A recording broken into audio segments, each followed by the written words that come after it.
Third POV. Oh, Toshi. It was amazing. You should have seen Izuku. He was so fast and strong. He was like, boom, zip, smash. Toshinori Yagi chuckled, his cheeks pink. The symbol of Peace's secret identity took a sip of his tea as he listened to Inko as she recounted her son's feats throughout the sports festival. Ever since he arrived at the Midoriya household, he was bombarded by a hyperactive Inko Midoriya as she mimed her sound effects with waving arms and poses. He tried not to laugh as his secret girlfriend's Pokemon, Mr. Mime, mimicked his trainer's actions. So, I saw. Toshinori replied, coughing back a choke of laughter. Oh, are you okay, Toshi? Inko broke free of her fervor. Is the tea too hot? No, it is perfect. Toshinori waved away her concern, smiling. It's just how you recount and are so passionate about young Midoriya's progress is extraordinary to me, not to mention adorable. Inko's face turned scarlet. Oh, Toshi, stop it. Inko cupped her cheek while waving him off bashfully. After miming his trainer, Mr. Mime did his own actions and fake gagged with a finger pointing to his mouth. All Might nervously smiled at the Pokemon. While it appeared the Pokemon didn't have any outwardly negative view of the incognito #1 hero or disapprove of the man's relationship with his trainer, it didn't stop the barrier Pokemon from feeling like an uncomfortable third wheel during Toshinori's and Inko's date nights in her home. However, despite bearing witness to the two adults' lovey-dovey sessions, enough to make the Pokemon's teeth rot, Mr. Mime always did bid Toshinori farewell with a grateful smile, one the skeleton of a man interpreted as gratitude for making his trainer smile and enjoy life again. Anyway, please, Inko, continue, Toshinori requested. I take it you were quite surprised by young Izuku's progress? Oh, yes, I was. Inko nodded, smiling warmly. I know Izuku's quirk made him super strong and fast, but seeing my boy in actions like that was something else entirely. I wish you could have been there. I'm sorry again, I couldn't be there to see it with you. Toshinori half-lied, forcing down his reaction to cringe. Honestly, it was perhaps best you didn't. Inko sighed tiredly. Otherwise, I would have had to introduce you to Mitsuki. She can be quite protective of me. Yes, Mitsuki Bakuga, right? Toshinori asked, growing tense at the mention of the last name. And her husband, Masaru Bakuga? That's right. Inko nodded, noticing the tension on Toshinori, sighing sadly. You don't have to worry about them, Toshi. They're good people. I've known Mitsuki since high school. She's been a good friend to me for so long, and Masaru is such a kind and gentle soul. I know, sorry, Toshinori sighed, rubbing the back of his neck. I know I should take your word for it, but after witnessing young Bakuga dash. I know, Inko sighed, her eyes downcast. I've watched that boy grow up alongside Izuku, Mitsuki, and I walked around the park with the two in their strollers and watched them play in the park. I know what he had been doing to Izuku, and I've tried hard to stop me in any way I can, but to see what he become before my own eyes, what he did to that poor girl. Inko's hands around her cup shook. Toshinori frowned sadly, reaching over to place his hand on Inko's. You did the best you could under the situation, Inko, Toshinori reasoned. What Izuku suffered through is no fault of yours, but he grew into the strong boy he was because he had his Pokemon and his mother there to be there for him. Inko sniffled, wiping away a tear as she smiled and nodded lovingly at Toshi. And do not worry about Yamashito. All Might said she would recover quickly. Your son and his friends have helped, too. Inko's smile turned relieved and proud. Thank goodness, she grinned, mixing excitement with a teasing mischievousness. So, is she to be one of the girls who will make me a grandma? She and Ishido, from what I've heard, would get along well. Toshinori's sweat dropped, deeply apologizing to his young protege for being unable to hide the boy's uncanny talent for attracting attractive young girls. I don't think they are anywhere near that stage in their friendships, but they are quite close, Toshinori neutrally explained. Honestly, I don't believe young Izuku even quite knows the extent of the girl's feelings toward him. That's my Izuku for you. Inko shook her head with a fond smile, so perceptive except for the things right under his nose. Tashinori once more hit a flinch at how true that statement was in more ways than one, or how, to his shame, it applied to his mother, too. Though, it is for the best. Inko took another sip of her tea. High school pregnancies are not something I want Izuku to worry about. Tashinori did a spit take to Inko's amusement. You know, it's still quite surprising that you are so on board with our son having multiple girls interested in him, Yagi admitted. I know, and any other time, I would be losing my mind with worry, the whole protective mother kind of thing, but I trust my son. Inko smiled proudly and lovingly at her cup, as if Izuku's face was in it. He's a kind, loving, and respectful young man, and I trust him to make his own decisions, whether they will end up in mistakes or not. Plus, he deserves such happiness after everything. Agreed. Tashinori nodded, smiling. After all he's gone through, the lady's attention isn't such a bad reward. It will help his popularity when he goes pro. I still can't thank you enough for watching out for him and training him, Toshi. Inko bowed her head. Think nothing of it, Inko. Tashinori waved off the unnecessary thanks. It was mine and Mr. Might's pleasure to see young Izuku discover and grow his potential. Yes, his potential, Inko muttered, looking forlornly at her fingers. Tashinori noticed her line of sight, frowning. You're thinking about young Izuku breaking his fingers, right? Tashinori rightfully guessed. I can't help it. Inko's grip on her cup tensed.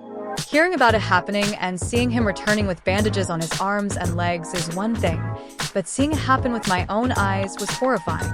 How could his own quirk cause such harm to him? Tashinori cringed, his side throbbing. Quirks aren't always so easy to master or control, Tashinori replied. You don't know how many heroes in the industry have had such difficulty getting a handle on their quirks in their younger years. Even All Might struggled greatly with this. Still, I've never heard of a quirk that could break its user's limbs. Inko continued worryingly. And for my son, out of everyone, to get one dash. His body and control are getting better at handling his power, but it will still take time, Tashinori explained. I did my best to hammer into his head to take better care of himself, if not for his sake, then for the sake of his friends, family, Pokemon, and all those he could save in the future. Thank you, Toshi. Inko sighed again with relief. Though, I didn't expect to have to let him go so soon after the festival. Inko looked out the window. Do you know why Izuku had to go on this trip of his? He didn't tell you? Tashinori questioned. No, he did. But you know how he is. Sometimes his words come out faster than my ears can keep up. Inko, true. Tashinori lightly snickered as he remembered his successor's tendency to spit out word vomit. Trust me, Inko, what this trip is, why it had to be so urgent, will do him good. Tashinori looked out the window. Too, his face serious. I hope so, anyway. Meanwhile, Izuku sneezed. Are you okay, Easy? Hagakure asked. You aren't catching a cold, are you? No, I'm good, Hagakure-chan. Izuku shook his head. Just a little sneeze. Wouldn't catching a cold be redundant, considering where we are? Todoroki questioned, mostly to himself. Come on, you three. No time for dilly-dallying. Taisha called out several steps before them. We'll need to make it to our destination before nightfall. Unless the two of you wish to endure even more cold. Izuku and Hagakure quickened their pacing, and Todoroki was forced to do the same despite the heavy load on his back. The four hiked their way through Hokkaido's snowy fields and hills, blankets of white covering the grass and trees, and the cold wind biting at their skin even through their snow gear. The only ones seemingly unaffected by the cold were Taisha and Todoroki, though the latter was obvious. Despite the frigid temperatures, the students could not deny the beauty of the second-largest island of Japan. The very air sang to them of how sacred and old this land was. It rang something deep within Izuku's core. Izuku spied around to take in the landscape, one as beautiful as it was cold. Sakhalin fir and Japanese oak trees were caked in flakes of snow, while Sergeant cherry trees began to blossom their pink petals. Izuku spotted several types of Pokemon roaming around, such as wandering pairs of Snovers, Swinubs, and Snorunts, though most of the ice types would divert their paths to steer clear of the four of them.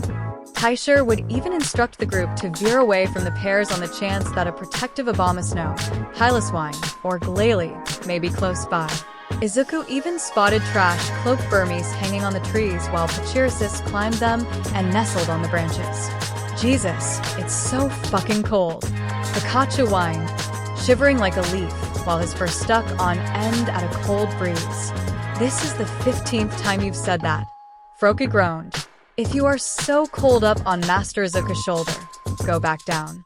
Are you kidding? And get my feet all frozen up and tired again. Pikachu exclaimed.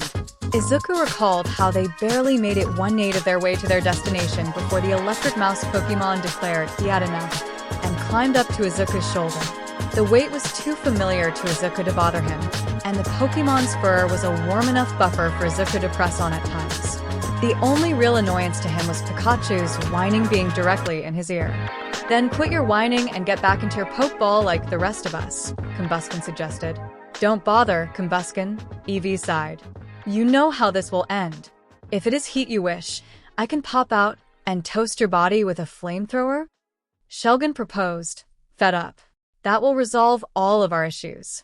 No one is toasting anyone, Izuku ordered telepathically. And Pikachu, ball or keep your lips shut. Oh, don't worry, boss. My lips will definitely be shut, Pikachu sassily replied. Frozen shut. Izuku rolled his eyes. He heard Hagakure giggle. What is it, Hagakure-chan? Izuku inquired, curious. What did I say, Easy? Hagakure notably pouted. Alright, Titoru-chan. Izuku corrected, his cheeks red. Better, Toru said, satisfied. As for what's so funny, can you believe this is where we would be so soon after the sports festival?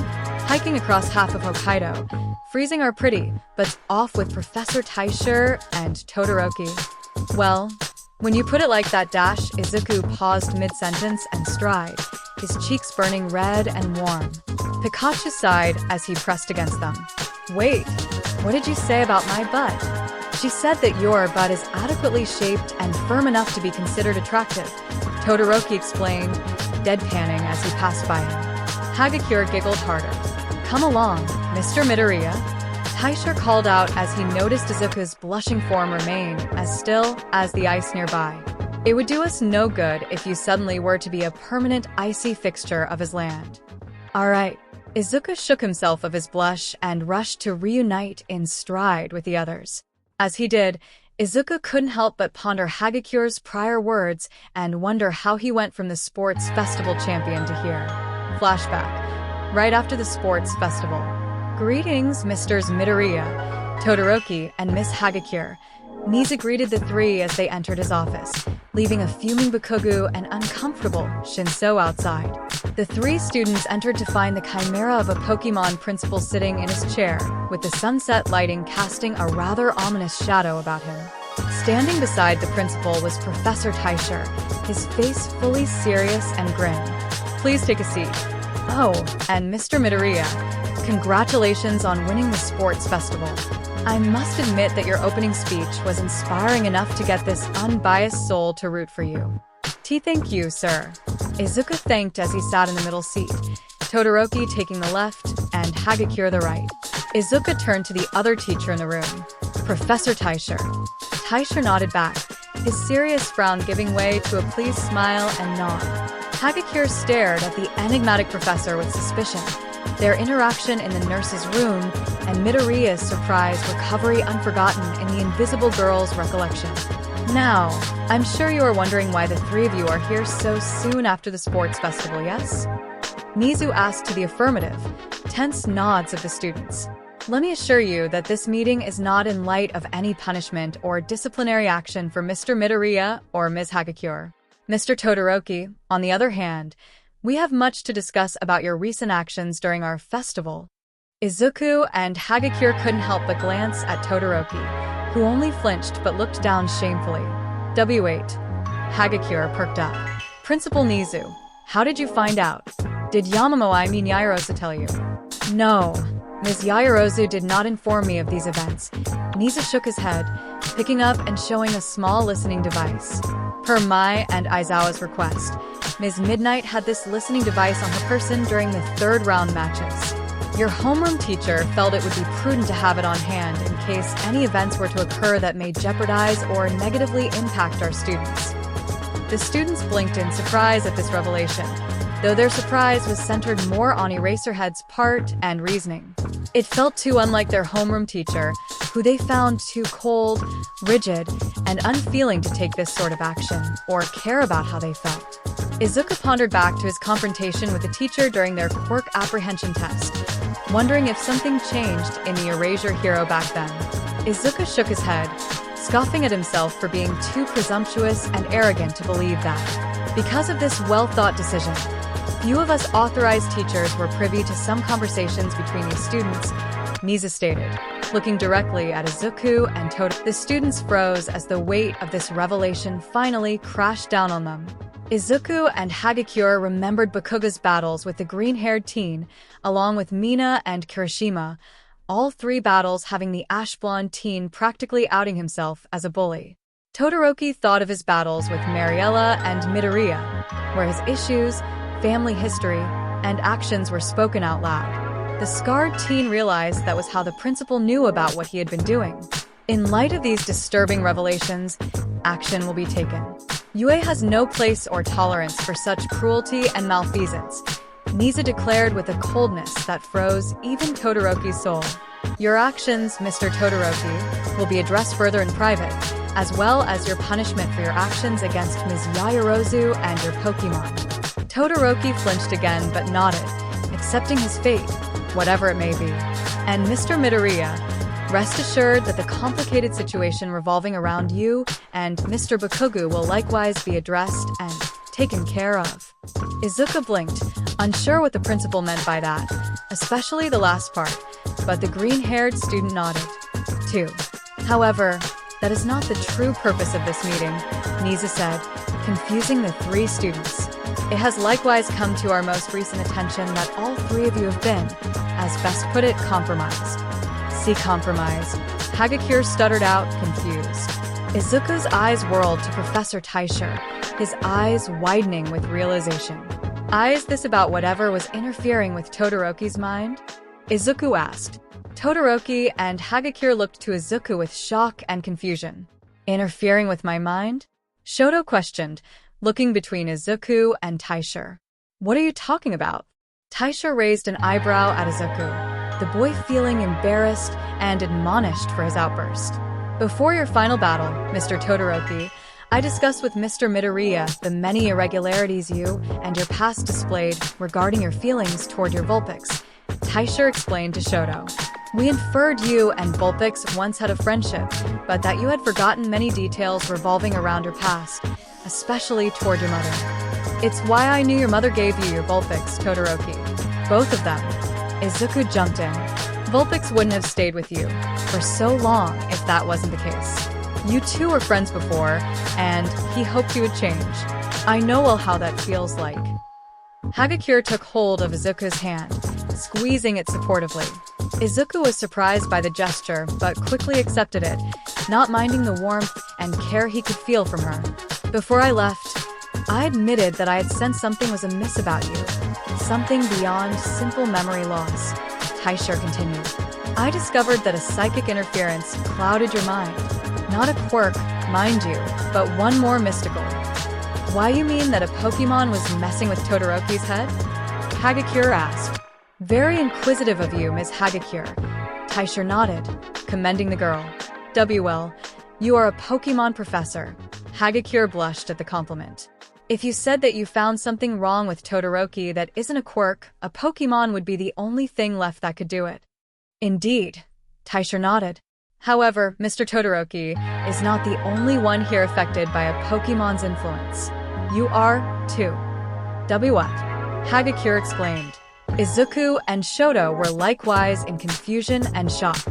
With Professor Taisher's help, we discovered more students psychically touched by Pokemon than Mr. Todoroki. Nizu returned to the conversation. We likewise found similar interference coming from the two of you, Mr. Midoriya and Ms. Hagakure, as well as Ms. Tu Azure. Titsu, too.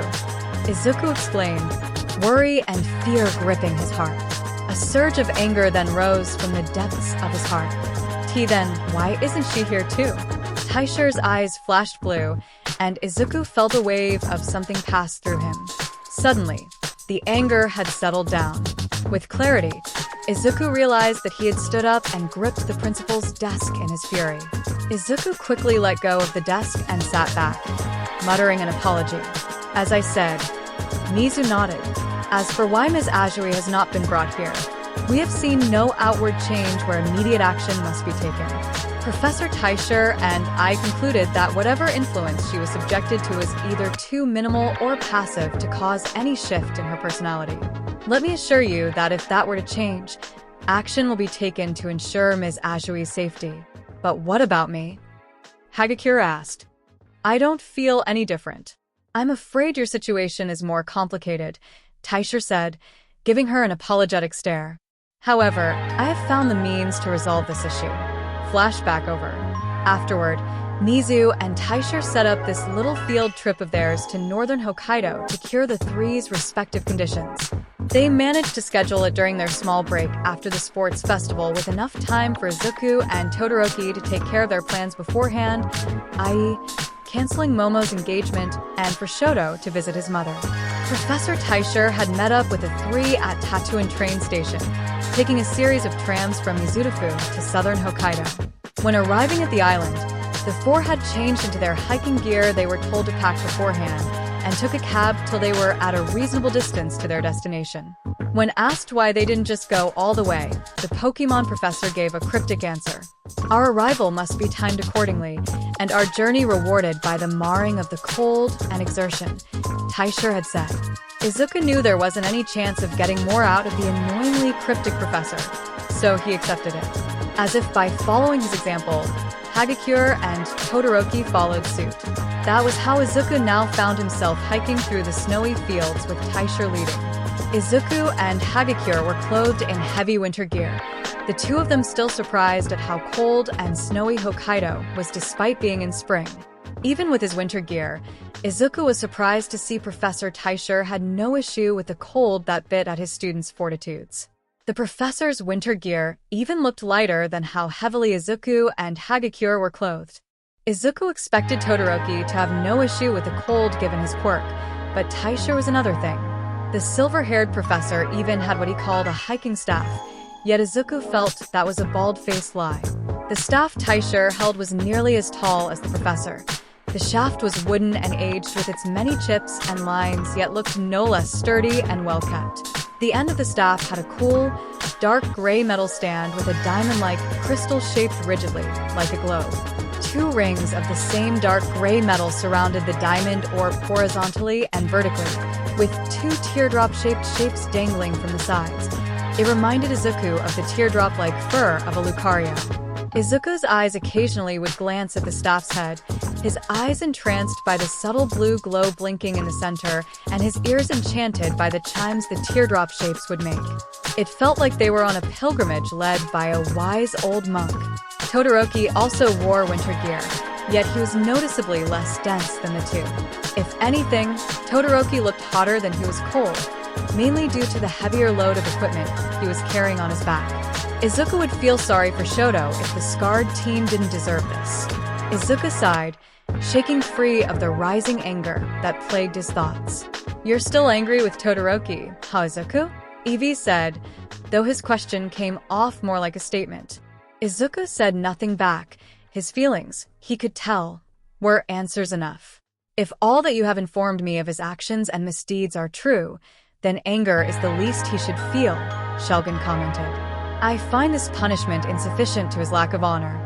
The professor said this would only be the least of what he would have to deal with, Shulgin. Combuskin reminded their team's new member. I'm sure the principal will have more for Todoroki when we return. He better, Pikachu muttered. Same with that Shinso guy, and Bakugo. I've seen that asshole skate by unpunished for too long. Is his defeat and humiliation in front of the entire viewing world not enough? Froki inquired curiously. Not even close, Pikachu growled. Izuku's frown deepened, remembering Principal Nizu's promise. He was understandably skeptical. He and his mother had received similar assurances before, only for those promises to be but lies and soothing words with no meaning or sincerity behind them. Izuku had thought that getting into UA would be different than Aldera, and it was for the most part. He had friends, a friend group, fair classes, unbiased teachers, and no bullying whatsoever. Izuku would often pinch himself to remind him that he wasn't dreaming. The only hiccups were Bakugo and Aizawa. The latter had always made Izuku tense and uncertain since orientation and his quirk apprehension test. Izuku clenched his fists as he could still remember Aizawa's dismissive, hypocritical words, and he wasn't blind or naive enough not to notice that the homeroom teacher was targeting him with those narrow gazes. Yet, after he blew up at Aizawa, an act Izuku looked back on with equal pride and embarrassment, Aizawa's interactions with him were as curt and fair as the rest of the class. It was a surprising change for the often bullied teen, but he wouldn't complain about it, especially when it was the teacher's idea for the listening device that had picked up Bakugo's words and behavior. Intrusive the act may have been in hindsight, yet it did what Izuku always bitterly wanted to do: expose Bakugo for the bully that he was, without the guilt or pettiness he feared would follow. Then there was Bakugo, always Bakugo. Izuku knew that even if he were to get into UA, Bakugo entering too was an inevitability. He was too strong, combat proficient, and smart not to. His presence would always be a dark, ominous cloud over Izuku at UA, from glowering right in front of him in class to his constant desire to fight him again like the battle training exercise. Sometimes, Izuku feared that Aldera would happen all over again, and Bakugo would convince the class to follow him and make Izuku's life hell. But this time, he had something he didn't have in Aldera: friends. Izuku gazed at Hagakure, easily seeable with her winter clothes and winter beanie over her invisible head. She and the others, including Serena, were a constant reassurance that the nightmare of his past life was over, that the future was bright and hopeful. More so, the rest of the class, barring Todoroki, all seemed like good people who treated him with respect and kindness. None of them felt like the kind to suddenly believe and follow Bakugo unquestionably. When he finally revealed everything Bakugo did to him to his new friends, he couldn't help but feel relieved, not just for letting go and spilling the beans he kept back for so long, but because they believed him and they didn't abandon or turn on him like he secretly feared. They were horrified, appalled, and angry for him, and that support meant so much to him than he felt they would ever know. Hagakure must have caught him staring because he heard her giggle and bump shoulders. "What's that look for, Easy?" Hagakure asked sweetly. "Do I have snow on me for something?" No, it's not that. Well, maybe a little snow," Izuku admitted. He didn't know where the confidence came from, but Izuku brushed his thumb over Hagakure's soft cheek, brushing away the snowflakes. The shiver running from Hagakure's cheek to her spine felt stronger than the cold winds around her and far more pleasant. "Tea, thanks," Hagakure stuttered, her cheeks getting warmer though they were still sadly unseen. "But if it's not the snow, what is it?" "I'm just happy you're here with me, Toru-chan." Izuku smiled warmly. "That you and the others believed me when I told you guys the truth. I hate to admit it, but part of me feared you wouldn't." "Of course, we believed you," Toru exclaimed, her voice slightly affronted. "You're a friend and the class rep we chose. You've never lied or given us any reason to doubt you." Izuku unconsciously flinched. I wouldn't say that, he thought guiltily. He hadn't told them everything. Not about One for All or All Might training him. Not even Serena, his oldest friend, knew. Hagakure noticed the flinch, yet thought differently about what it meant. "It was that bad for you?" Hagakure asked, nearly whimpering. "Before Serena, I never even talked to a girl, let alone had a friendly relationship with one that didn't extend to laughing at me or was my mother." Izuku scoffed humorously, yet bitterly. "It's surprising that I can talk so easily with you. I know that sounds pathetic." "It's not. Nothing about that is pathetic. Only that those girls could be so shallow and tasteless for treating such a good guy like you so poorly just because you were quirkless," Hagakure declared.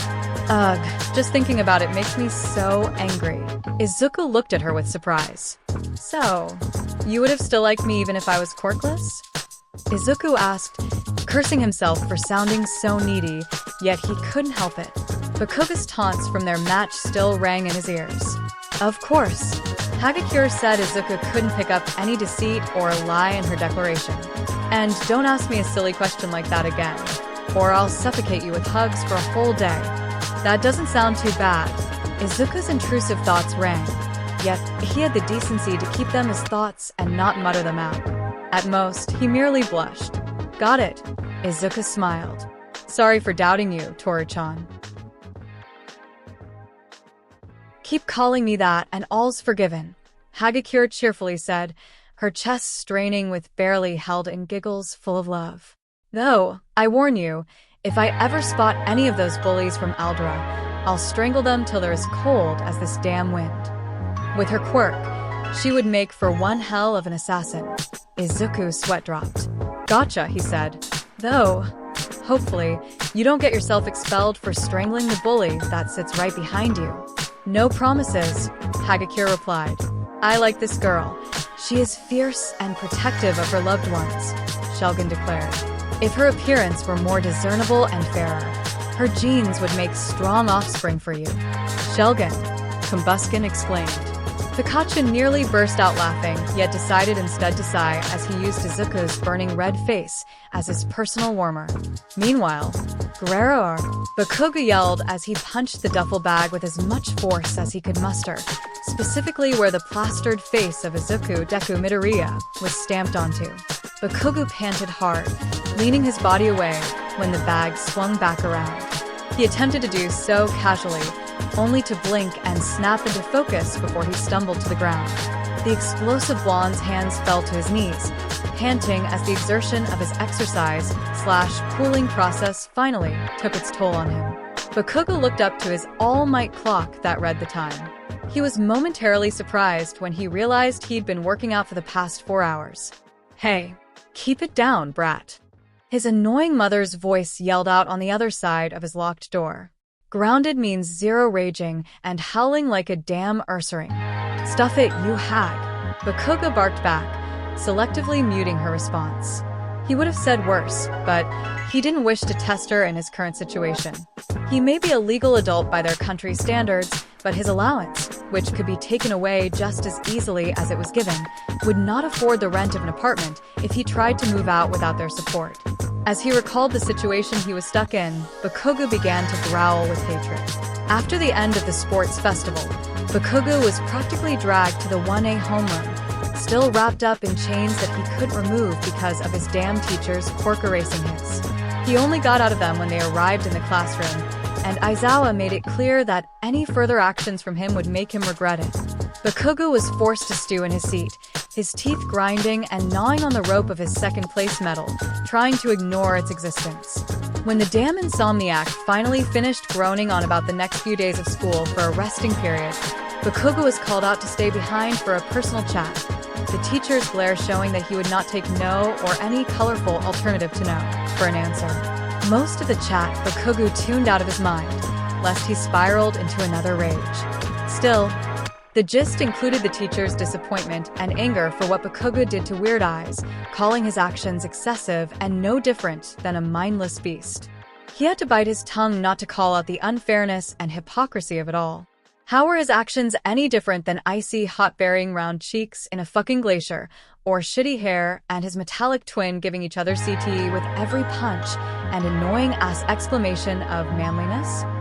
Weird Eyes was his enemy, an obstacle on his path to winning the festival and becoming champion, an annoying, whining bitch of one at that, and he treated her like all the would-be villains that stood in his way.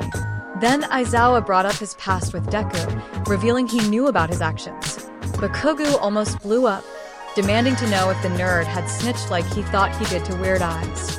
The insomniac hobo of a teacher then revealed that he had placed a listening device on Midnight, allowing him and some faculty to hear everything the students said throughout their match. Midoriya didn't rat you out, you did, Eraserhead said. The underground hero made it clear that they weren't pleased with Bakugo's actions and history, reinstating that UA has no place or tolerance for bullying, while also stating the many crimes that he would be accused of this information came to light, ranging from assault that bordered on mental and physical torture, illegal quirk usage, quirk-based assault, and quirk-based hate crimes.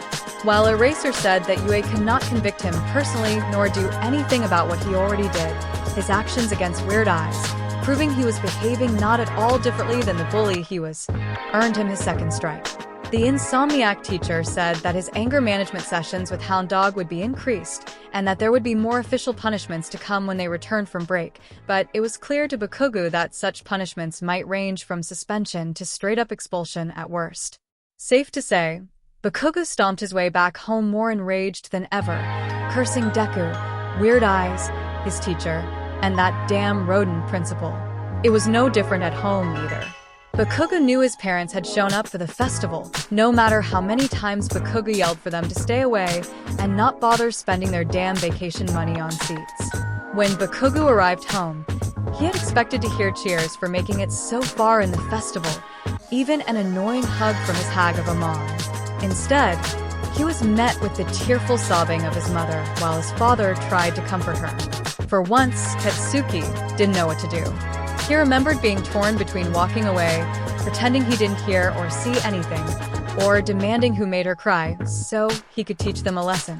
Turned out it was him that made her cry.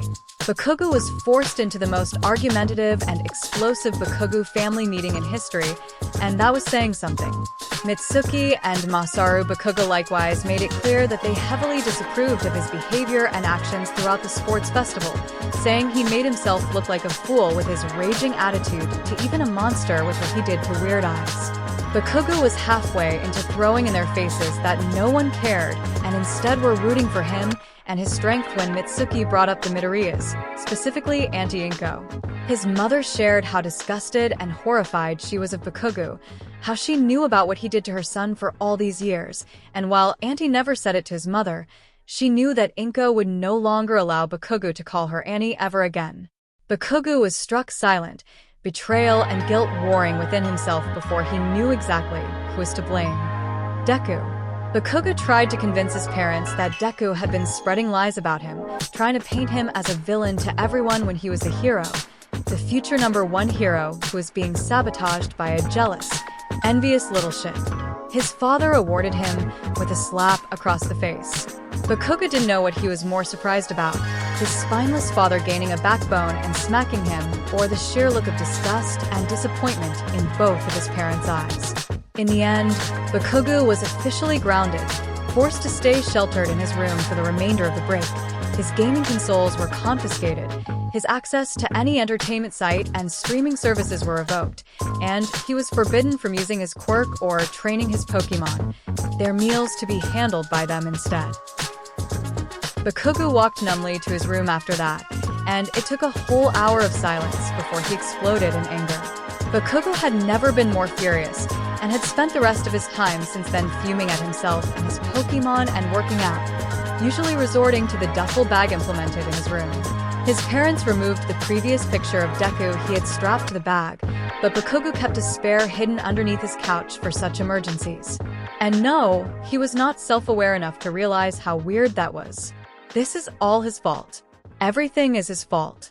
Bakugo raged internally as he stared at Deku's crumpled photo, snarling like an animal. Turning Auntie against me, my brain-dead parents, shitty hair, tape arms, weird eyes, that hobo teacher, the principal, and bad-mouthing Uncle Hisashi. With every act, Bakugo's rage boiled further. He even got All Might to acknowledge him. That first place should have been mine. That Shelgon was mine. All Might should have acknowledged me. Bakugo struck the duffel bag again before walking away, ignoring the burning pain in his knuckles.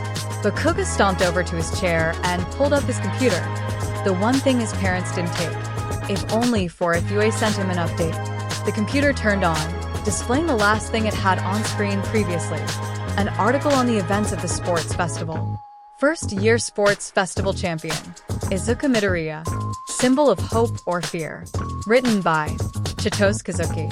With another start to the scholastic year comes quickly one of the most widely watched events in the world since the Olympics and the World Pokemon League Tournament, Yue High School's coveted sports festival. This highly famous event needs no introduction to you, my loyal readers, yet its significance needs to be reiterated. Ever since the dawning of humanity's next stage of evolution, Quirks were blessed onto human civilization. There has not been a more prestigious and important showcasing of Hero Society's future pro-heroes and their quirks potential. This festival has rivaled and surpassed the once lauded Olympics of old and even the Pokemon Championship tournaments of the present, showcasing the strength, endurance, and potential of UA Highs, the world's foremost breeding ground for the next top heroes, students.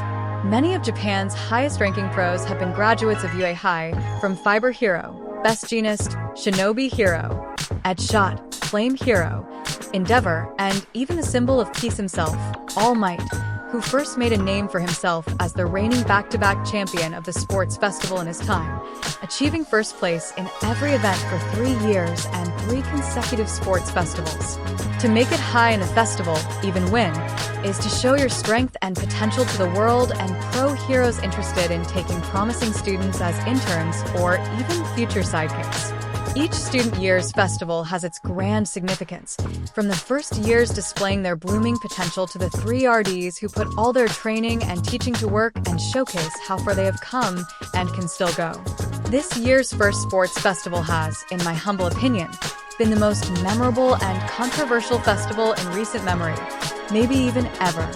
Not long before this, UA's famous and thought to be impenetrable security and safety for its students and faculty was challenged and debunked by 2 major incidents in 2 days.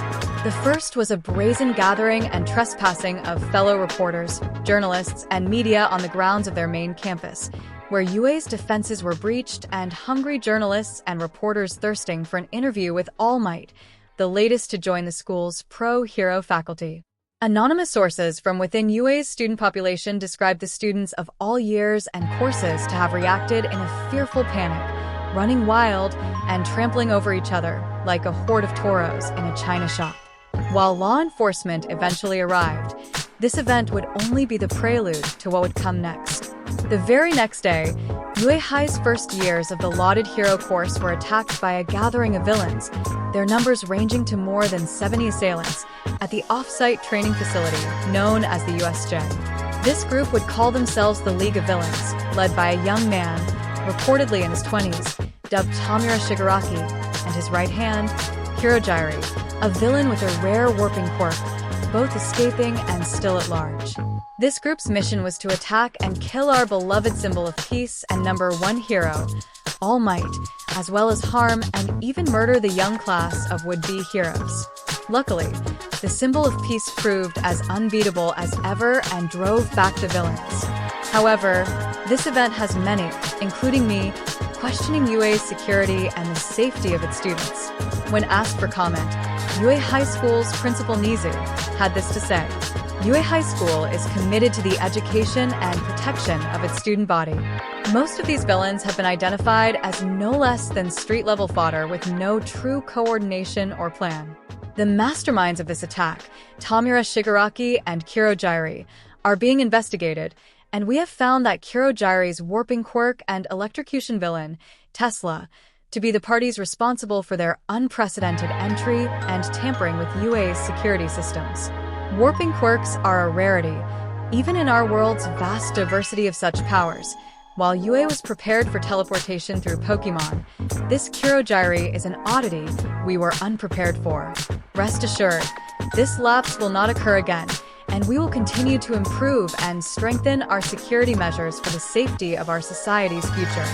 Bold words from the ever-influential and brilliant principal, yet actions speak louder than words, and this hero principal's actions have taken place in the continuation of the UA Sports Festival. Talks of canceling the event were rampant after the USJ invasion. However, UA's principal assured us of its safety through updated security, including the presence of top-rank heroes, among them ranging from rising stars such as Mount Lady and Kamui Woods to old and familiar faces such as Flame Hero, Endeavor. Reports even say that the Rabbit Hero, Maruko, current number 7 on the Hero Billboard charts, was said to have made a surprise appearance with.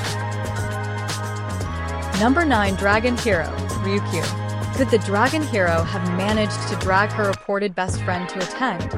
Or could there be more to this relationship than friendship? Find out more on Hero Love Triangle. 3-way war of passion between Ryukyu, Morocco, and Guardian? Thankfully, the sports festival proceeded with no incident as crowds roared with passion at the displays of skill and power from UA High students, especially Class 1A, the brave students who survived the villainous assault at the USJ. Many of their ranks would even rise to take the top spots of the final third round, the ever-constant one-on-one tournament where the best and strongest of their ranks compete for first place. Notable contestants included Shoto Todoroki, the youngest son of Flame Hero, Endeavor, who displayed masterful control and power over ice and fire that left the stadium entombed in building-sized glaciers. Other standouts included Fumikage Tokoyami, a brave and powerful boy with not only a seemingly sentient quirk, an astonishing rarity in of itself, but also a metamorphic effect of an avian-like head, like that of a honchcrow or corviknight. This brave metamorphic went far and proved his strength and honorable composure to where he would share the third place ranking alongside Shoto Todoroki. The second place and runner-up of the festival went to Katsuki Bakugu, a graduate of the prestigious Aldred Junior High, whose powerful explosion quirk was displayed with power, speed, and creative versatility, that of a prodigy.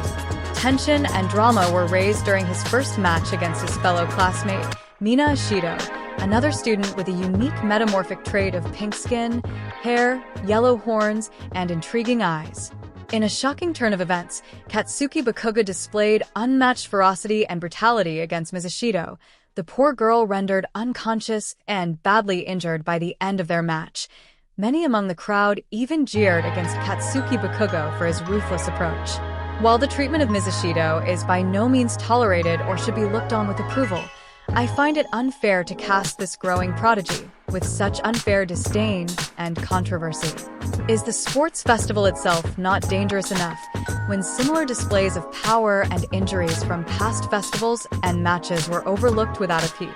Perhaps Mr. Bakuga's behavior may be much, but it's my hope that UA has more to teach Mr. Bakugu and allow him and his amazing quirk to flourish and improve to the great hero I believe he could still be. The one to take first place in the sports festival, though, is the one on everybody's mind, the one who managed to obtain first place in all 3 rounds of the festival, and the very one who started the festivities with a rousing and interesting speech, Izuku Midoriya. A fellow graduate of Aldred Junior High, much like Katsuki Bakugu, reportedly the class president of Class 1A and the current record holder of the highest practical entrance exam score, surpassing the previous record held by none other than All Might. Throughout the festival, Izuku Midoriya rocked the world with his astonishing and mysterious quirk and even bolder and more intriguing words. His quirk, Aura Force, reportedly uses his very life energy, Aura, to empower his body to monstrous potential. Reports claim to see Midoriya's speed through his opponents while covered in green bioelectricity, giving him a unique theatrical flair and strength capable of overpowering his classmates. The most shocking displays of his strength were shown in the third round, where Mr. Midoriya made it a habit to display a new monstrous show of strength, from creating bursts of wind with but a snap of his fingers that left the crowd staggered, both by its strength and the frankly disturbing side effect of leaving said fingers swollen purple and broken. Other than numerous and disturbing displays of self-harm, his first matchup against General Course Class 1C student Hitoshi Shinso, a surprising underdog, nearly spelled his end until he lit the stage with a bright display of blinding blue light and shocked all with a sudden transformation of blue ghostly flames surrounding his body. It almost appeared like Izuku Midoriya had 2 quirks instead of 1. However, Izuku Midoriya's words were what left audiences across the globe astonished, and their attentions locked on him. In his opening speech, a tradition held for the first place applicant in the practical entrance exam, Izuku Midoriya stunned the world with bold words detailing a life of hardship, discrimination, and unyielding courage and hope in the face of such struggles. Izuku Midoriya's full opening speech at the end. The wildest claim made was the startling revelation of being considered quirkless until last year. Quirks have notably been shown to manifest around birth to 4 years of age, with late exceptions rare. Yet Izuku Midoriya claims to have not known of his quirk until as early as his 15th birthday. Such wild claims leave me skeptical. including much of his claims to have been bullied for his perceived quirklessness. Yet perhaps his boldest claim was his seemingly indirect challenge to surpass All Might himself. That is the hero that I wanted to be. Not a symbol of peace, not just the #1 hero. I wanted to be something more. I wanted to be a hero of hope, a symbol of hope. Izuku Midoriya. While passionate and optimistic, I find such words quite the daring challenge to surpass the world's symbol of peace and become an even greater symbol, one of hope. Are his words the innocent, naive declaration of a fan wanting to live up to and be recognized by his idol, or the proud arrogance of a haughty? Could he have let his record-high score, surpassing All Might's previous record, in the entrance exam go to his head? Unsure, I must admit, but he certainly did not prove his words empty with his victories across all 3 rounds, even defeating notable opponents like Shoto Todoroki and his former Aldra classmate, Katsuki Bakugo. Izuku Midoriya's future is yet to be decided, yet he has shown a promising start to his hero career, even if his words and claims could be seen as extravagant and controversial at worst. For now, we leave this year's sports festival with high expectations and intrigue for the sports festival champion and his peers. Will Izuku Midoriya make good on his promises to surpass the symbol of peace? Is this the humble beginnings of the world's next big hero, or the peak before a calamitous fall from grace? The jury is still up for debate, but one thing is for sure. We are watching you, Izuku Midoriya, and we hope you don't disappoint. At the end of the article, Bakugo slammed his laptop shut, uncaring whether he cracked the screen. This article, he found, made him both angry and satisfied. For one, someone at least had the brains to realize his strength and how the crowd was a bunch of hypocrites for jeering him for putting weird eyes in her place. However, he bristled when reading that he needed improvements to be taught by UA. The true satisfaction he found was how seemingly no one believed the nerd's claim of being quirkless until recently, even looking at the nerd with suspicion and antagonism. What angered him the most, however, was that even with the nerd called out, he was still praised and applauded for that bullshit quirk of his and mentioning beating Icy Hot and himself. It stirred something awful within him when the article mentioned the nerd achieving first in the entrance exam and beating All Might's record, his jealousy on the brink of exploding. But one thing did catch his attention throughout the nausea-inducing jerking of the nerd's feats. Like he had 2 quirks instead of 1, Bakugo thought. He didn't believe still that shitty Deku had managed to get a quirk naturally after all this time, and Todoroki's words still buzzed in his head about the connection between the nerd and All Might. Try as hard they did to hide it, Bakugo could see there was something more to All Might praising Deku. It looked too personal, like a father praising his son, or a master and his apprentice. Bakugo wanted to dismiss the thought, the jealousy springing from his heart of his idol choosing Deku over him too much for him to consider, let alone bear, but he couldn't. He couldn't dismiss how everything seemed to line up between Deku and All Might. Their similar quirks and power. All Might becoming a teacher the same year as he and the nerd, Deku suddenly with a quirk after the 2 of them met the symbol of peace in person, Todoroki's words, and even All Might warning him from not using his gauntlets on Deku during the battle training exercise. He wasn't warning him because it was too excessive. It was because he was unfairly siding with Deku. The shitty nerd turned their idol, his idol, against him. Bakugo growled, his fists cracking under the strain of his grip. Ultimately, the rageful and jealous teen shot up from his chair and struck the duffel bag, restarting his training/venting while ignoring the blood starting to leak from his knuckles. Goodbye, Kakin. Deku's words rang in his head, the ones he whispered after their match. I always thought you would be one of the greatest. Something twisted inside Katsuki's chest every time he remembered those words, yet he could never figure out where it came from or why. Instead, Bakugo saw it through the simplest, most logical conclusion. Deku was still looking down on him. What at first sounded like a final goodbye rang out as a dismissive taunt. Just you wait, Deku. I'm gonna prove you're nothing but a cheat and liar. Bakugo declared, his eyes practically bloodshot in his rage. Then everyone will know who is the only one who will surpass All Might. Me.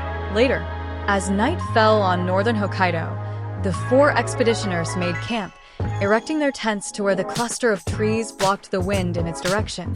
Professor Taicher instructing them not to camp directly underneath them in case of falling branches, accumulated snow, upsetting the wild Pokemon, or even the unexpected possibility of lightning striking a tree. As they finished, their 4 tents were erected in a U-shape facing toward the trees, with Taichers and Todorokis at the ends where they, as the least affected by the cold winds, would most likely face, leaving Izuku's and Hagakura's in the center of the shape.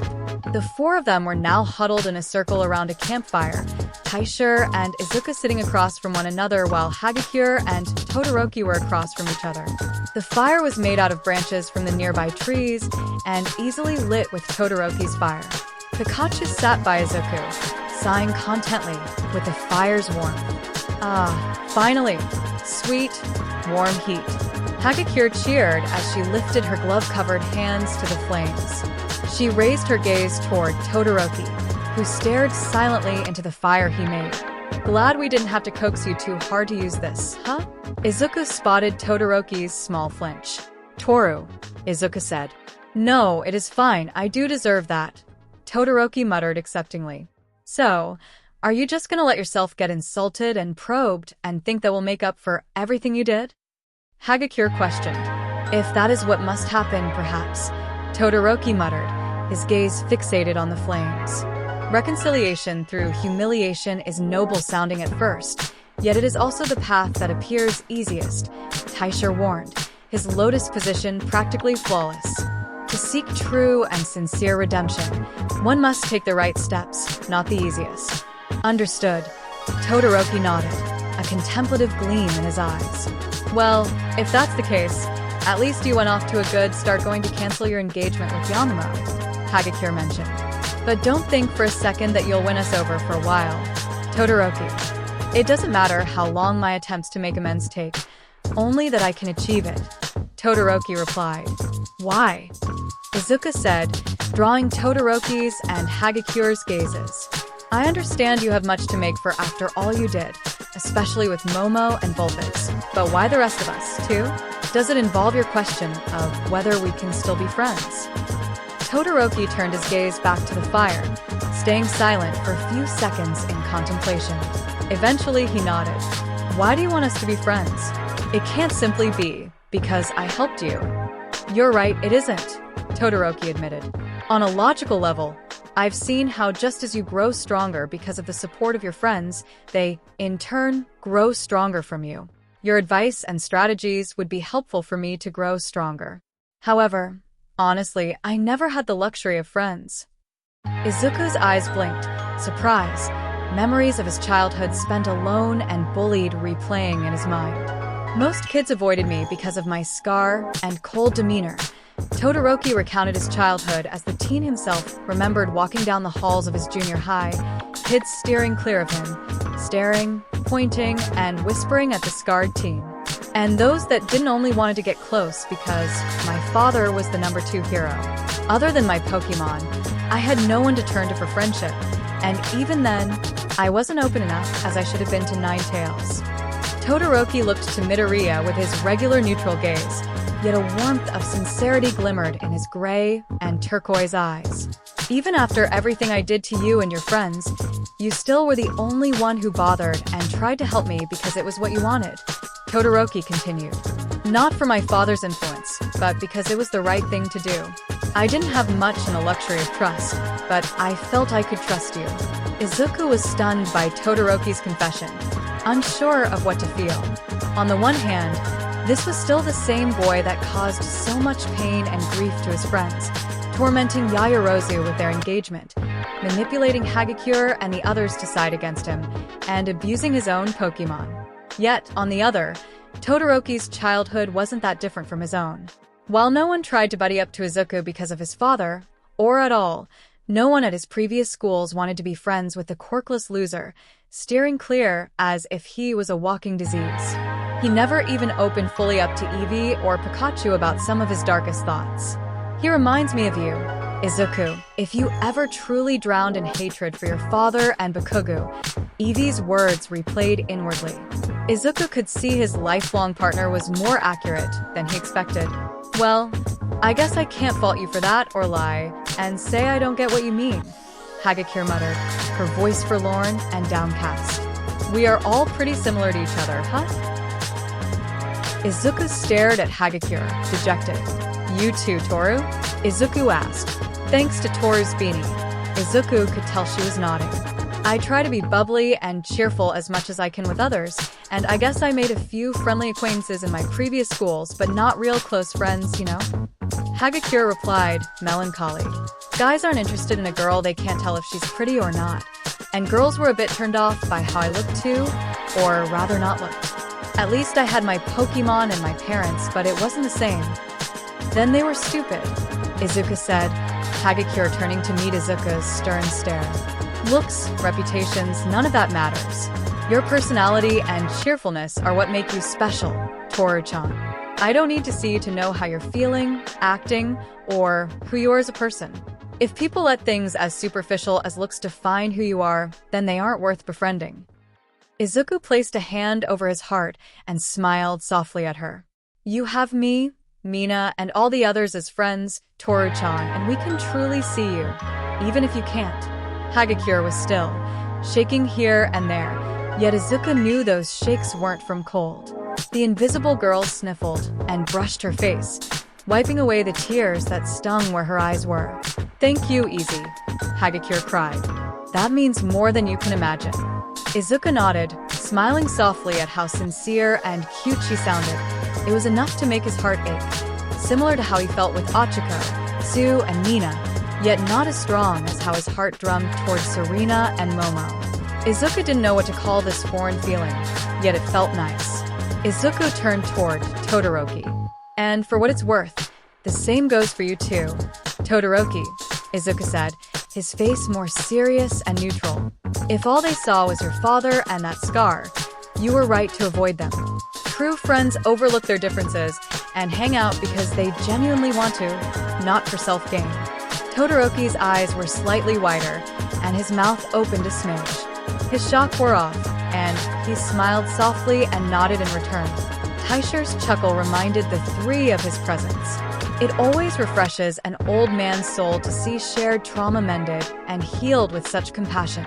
The silver-haired professor chuckled softly. Sorry, Professor. Izuku rubbed the back of his head.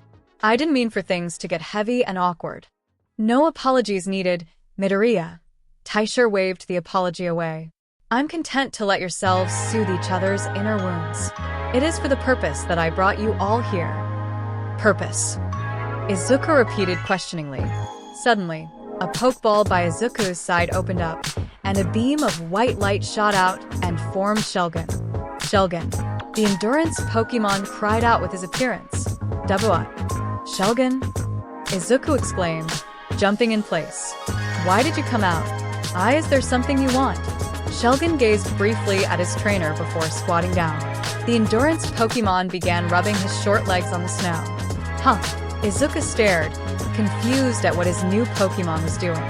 Looks like he's trying to touch as much snow as he wants, Todoroki observed. How weird, Hagakure muttered, tilting her head. I thought dragon types hated the cold. I mean, they're weak to the ice type, right? Indeed, they are. Taisha nodded, smirking. Quite the interesting paradox of their species, isn't it? What do you mean, Professor? Izuku asked. Todoroki, Taisha addressed, looking at the scarred student. You were quite familiar with this land in the past, weren't you? Todoroki blinked, perplexed by the sudden question. Yeah. Todoroki nodded hesitantly. When I was younger, before my mother scarred me, Todoroki hesitated, flinching at the mention of the incident. She used to take me and my siblings on a family field trip. Tuya couldn't usually go because he was too sickly for the cold. After what happened, I came here with my father once and never again. Taisha nodded, his mouth a thin line as he absorbed this information. Tell me, do you recall still the type of Pokemon to be found here? Taisha continued. Where do you think this is going? Hagakure leaned and whispered to Izuku. Izuku shrugged, choosing to wait and see where this unfolded. Well, we've seen a few species that are regulars in this environment.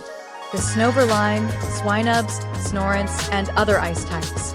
Ghost, normal, and psychic types are usually around in the woodland areas and near the mountains and rocks. Taisha questioned further. Rocks and fighting types, obviously, but Todoroki paused as his eyes widened. Dragon types too, usually the Gabite line. Taisha smiled, satisfied. Excellent. Taisha nodded to Todoroki with a teacherly approval. If we were in class, I would give you full marks. Taisha turned his gaze back to all three. Yes, despite their weakness to ice, especially the Gabite line, dragons often make their homes or frequent cold areas with many ice types.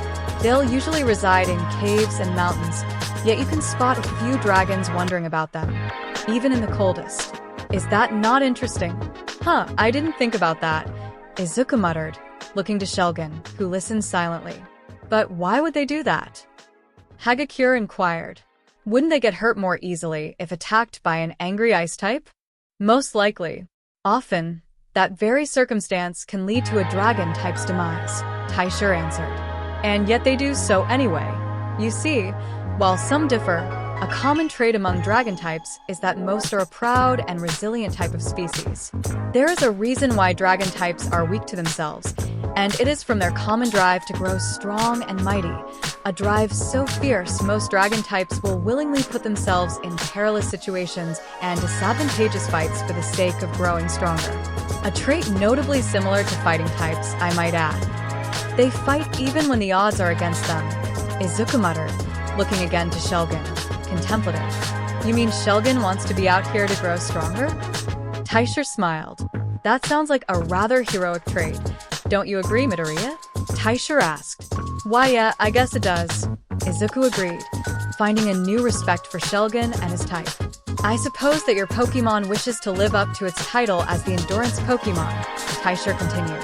While its species often reside in caves, neither eating nor drinking, some seek battle and hardship to grow stronger from there, all for the day they will evolve. Taisha looked to Shelgin. Am I accurate? He speaks the truth, Shelgin said, though everyone, except Izuku and his Pokemon, heard him say his name. This environment is suitable to test my strength and resilience. Perhaps exposing myself to this cold environment can hasten my evolution further. I see, Izuku muttered. You know, I can relate to how you feel. Shelgin gazed at his trainer. Before my quirk came in dash, Izuku glanced at the others, silently informing his Pokemon about his choice of words. I tried training my body to my limits and beyond them. Izuku recalled his days in Aldera training under All Might's training regiment, where he hovered his butt over his seat for so long till his legs screamed, an exercise he still does to this day. He also recalled using a grip strength device underneath his desk, doing more push-ups, sit-ups, and weight lifts than the hero's plan detailed. I pushed my body so hard till my limbs felt useless. I felt that because I was so far behind everyone else, if I wanted to become a hero, I had to work even harder, push my limits to the breaking point. But in my haste, I overworked myself. Izuku remembered how he collapsed on his run with all might, exhausted. I pushed myself too hard, and I was destroying my body rather than improving it. Hagakure flinched, recalling how Izuku acted no better in the festival when he broke his fingers, especially against his fight with the boy across from her. It wasn't until a friend of mine, a trainer of sorts, set me straight that I got back on the right track. Izuku smiled, reminiscing All Might smiling reassuringly as he picked up his collapsed body. Izuku looked to Shelgin with the same reassuring smile his mentor gave him. I admire your drive to grow stronger and evolve past your limits, Shelgin, and I promised that I would help you achieve your goal, but as your trainer, I wish to caution you. Don't overwork and destroy yourself or think you must go this far alone. Izuku raised his hand in offering. Let me help you, so we can both achieve our goals. Shelgin held his gaze with his newfound trainer, his constant glare hiding how deeply resonating Izuku's words were, or just how similar he truly was to this boy he mistakenly assumed was plain. Shelgin's gaze dropped to Izuku's hand, his pride calling him to bite the hand or headbutt his trainer again. Instead, Shelgin crawled forward and pressed the back of Izuku's hand to his shell above his face. Izuku's smile grew, his eyes half-lidded with warmth as he placed his palm on Shelgon's bony shell, patting and rubbing the proud dragon type. The Pokémon dropped his gaze to the snowy ground with his low hums, a sign of his contentment. I guess the big, mighty hardhead has soft inside after all. Pikachu snarked, walking closer to the dragon type. That proved to be his mistake. Shelgon's sharp glare swiftly met Pikachu, and the snarking electric mouse Pokémon was sent flying comically with a headbutt. Izuku's sweat dropped, chuckling nervously as he continued petting the satisfied endurance Pokémon while Pikachu's upper half was buried in snow, the Pokémon struggling to get out. Hagakure had switched from crying girlishly at the sweet, heartwarming scene between trainer and Pokémon to giggling at how adorable Easy's Pokémon acted. Todoroki stared silently at Izuku's and Shelgon's bond growing on display, recalling their rough start when they first met. Todoroki grabbed one of his Pokeballs, Vulpix's ball, and stared at it in his palm, contemplating. Grow through what you struggle with most. Todoroki spoke aloud. That's what you want from me on this trip. Todoroki gazed at Taisher. You knew I visited here after what happened with my mother, didn't you? I suspected you visited the lake one last time. Taisher nodded, his frown steely and serious. Your visit after such an incident and your refusal to face your past would explain why you were affected then and not before or after. Wait, can you clue us in on what you mean?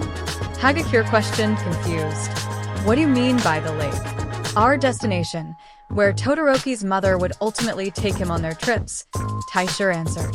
Lake Acuity, the most mystically important lake of all Hokkaido, and where you and Todoroki were affected by the psychic influence that plagues the two of you. Lake Acuity, Izuku repeated. A part of him felt the name's meaning as significant. Yes, if my suspicions are indeed correct, and they most assuredly are, Mr. Todoroki had visited the lake sometime after his incident with his mother, where his tumultuous feelings were an unintended prayer to the lake spirit, who would cast its psychic influence on him and make him forget his memories, Taisha revealed, turning his attention to Hagakure. Coincidentally, at the same time, you visited the lake in your youth, too, Ms. Hagakure. Toru? Izuku whirled his wide eyes at Hagakure's still form.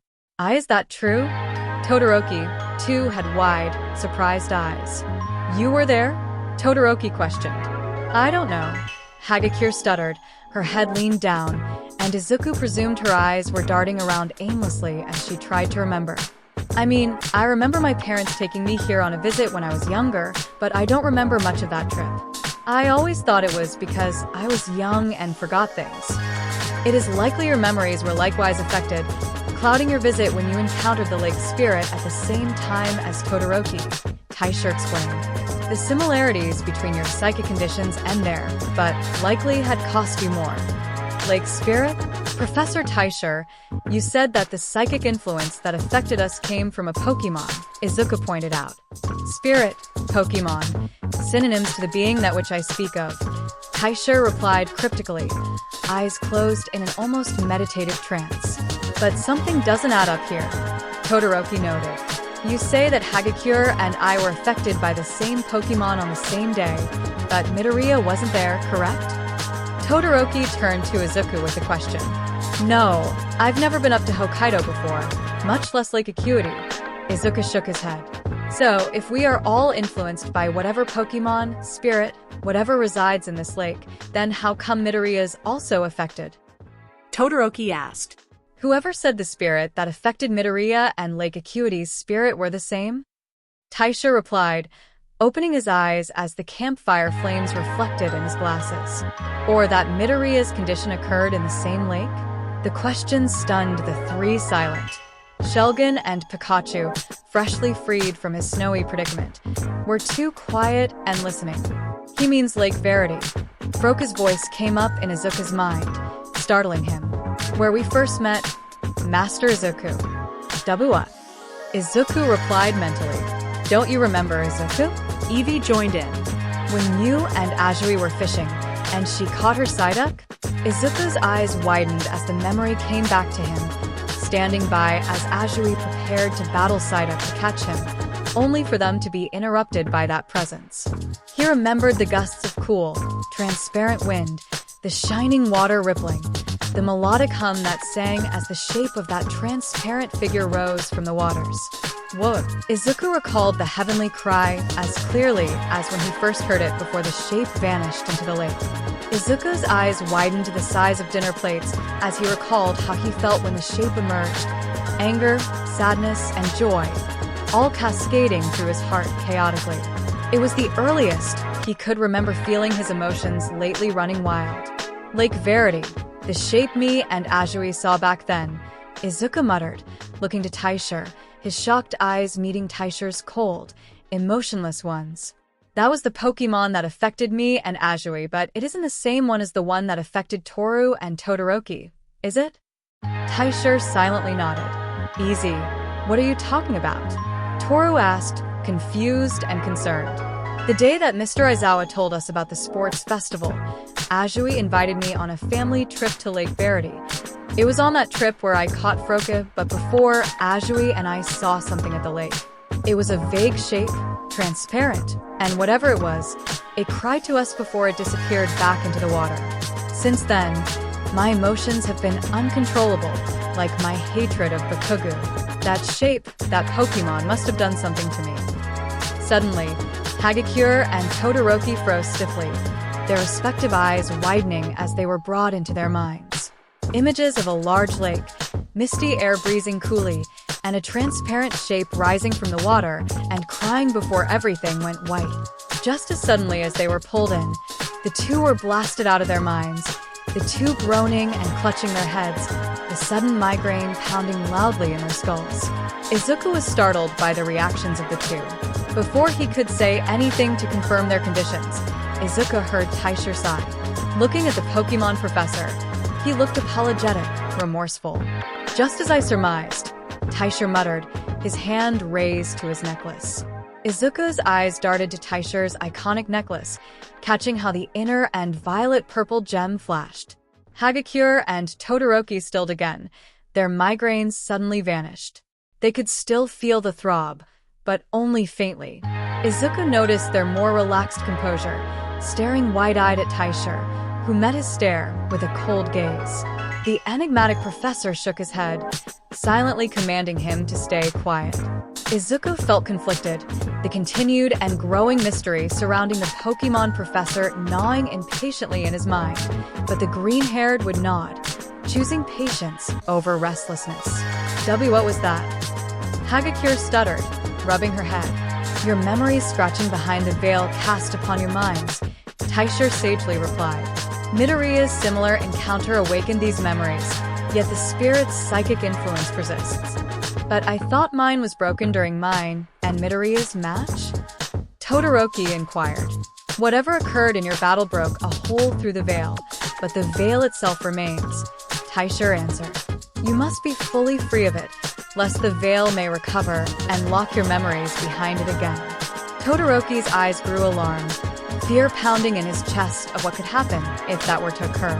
If my memories get locked away again, will everything it took to get me to change be for nothing? Todoroki clawed at his forehead, panting panically. Will I become like him again? Todoroki's fearful eyes gazed at the flames and saw his previous self, his cold, uncaring self that acted like his father. Izuku frowned, incredibly concerned, thinking along the same train of thought as Todoroki. If that happens, everything I did to get him to come to his senses, all I sacrificed to get him to change, to save Vulpix, it could all be for nothing, Izuku thought as he stared at his scarred hand. But wait, what about me? Toru asked, scratching her invisible head. I understand how Todoroki got affected by whatever this Pokemon is, but why did I need to come along? Yeah, forgetting about that trip sucks, but I haven't lost any other memories. Maybe not, but as I said, you may have suffered a costlier fate than even Todoroki. Taisher frowned apologetically at her, gesturing from his face to hers. Tell me, Miss Hagakure, have you always been this way? Only the breeze of the wind and the crackling of fire were heard as Izuku and Shoto stared at Toru with widening, horrified eyes. Toru's body shook worse. Do you mean that Pokemon made me invisible? Toru asked, her voice heavy with shock and horror. Izuku was quick to grab Toru's hand and squeeze it comfortably. The fact she didn't react or brush him off was enough for Izuku to continue. Turn you invisible, likely not. This is still your quirk. The real tragedy, I suspect, is that you may have always held the capacity to turn your invisibility on and off, like a switch, and the spirit robbed that knowledge from you. Taisha explained his hypothesis. Whether or not this is the case, I am truly sorry. Toru gasped and fell backward into Izuku's arms, the green-haired teen rubbing her shoulders while she slung to his body like a lifeline. I could have been normal all this time? Toru cried, tears leaking from her eyes.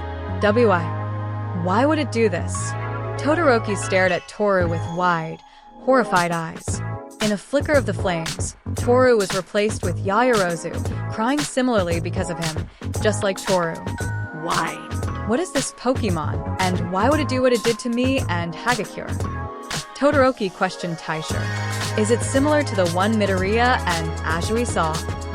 Please, Professor Taisha, whatever these spirits are, we need to know, Izuku implored. What he said, Pikachu cried out, arms crossed and his face serious. If these spirits are potentially our foes, we will need everything we can to face them, Shelgin nodded. Taisha sighed through his nose, staring contemplatively at the five and the fire.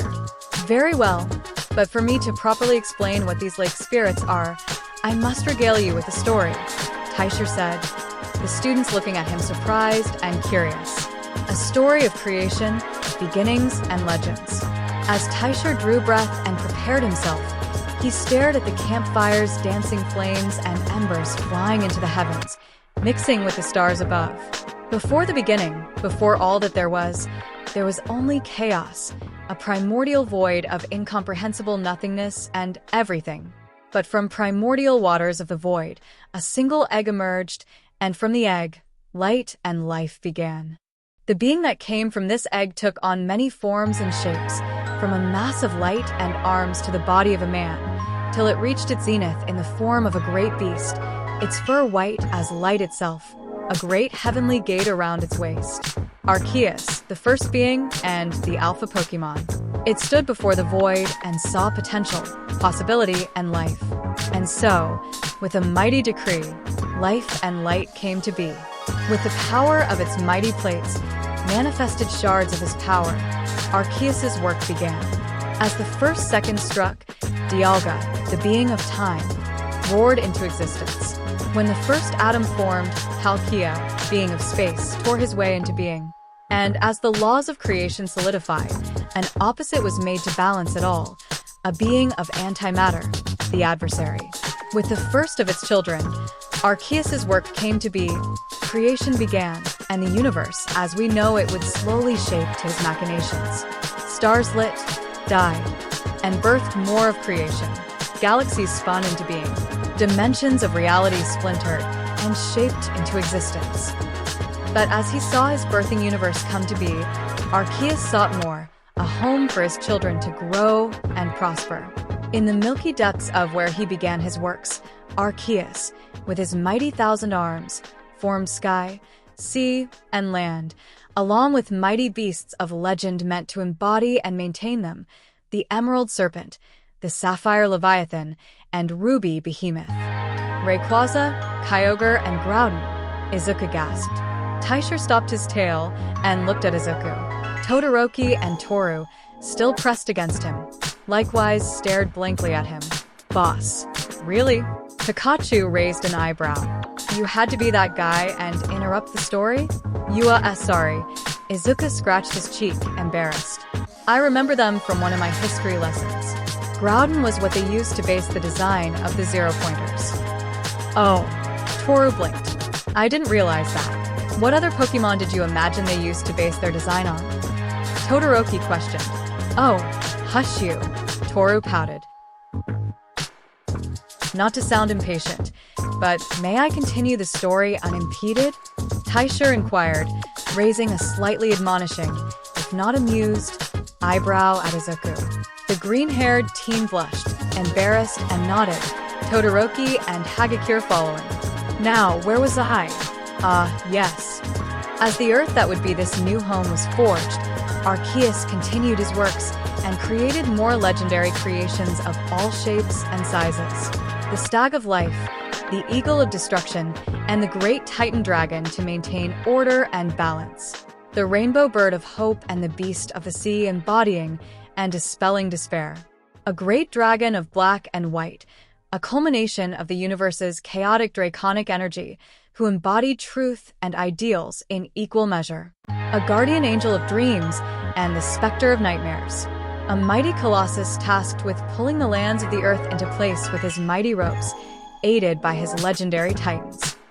More and more of these walking legends and forgotten myths came to be, either by his hand or the hands and wills of his legendary children.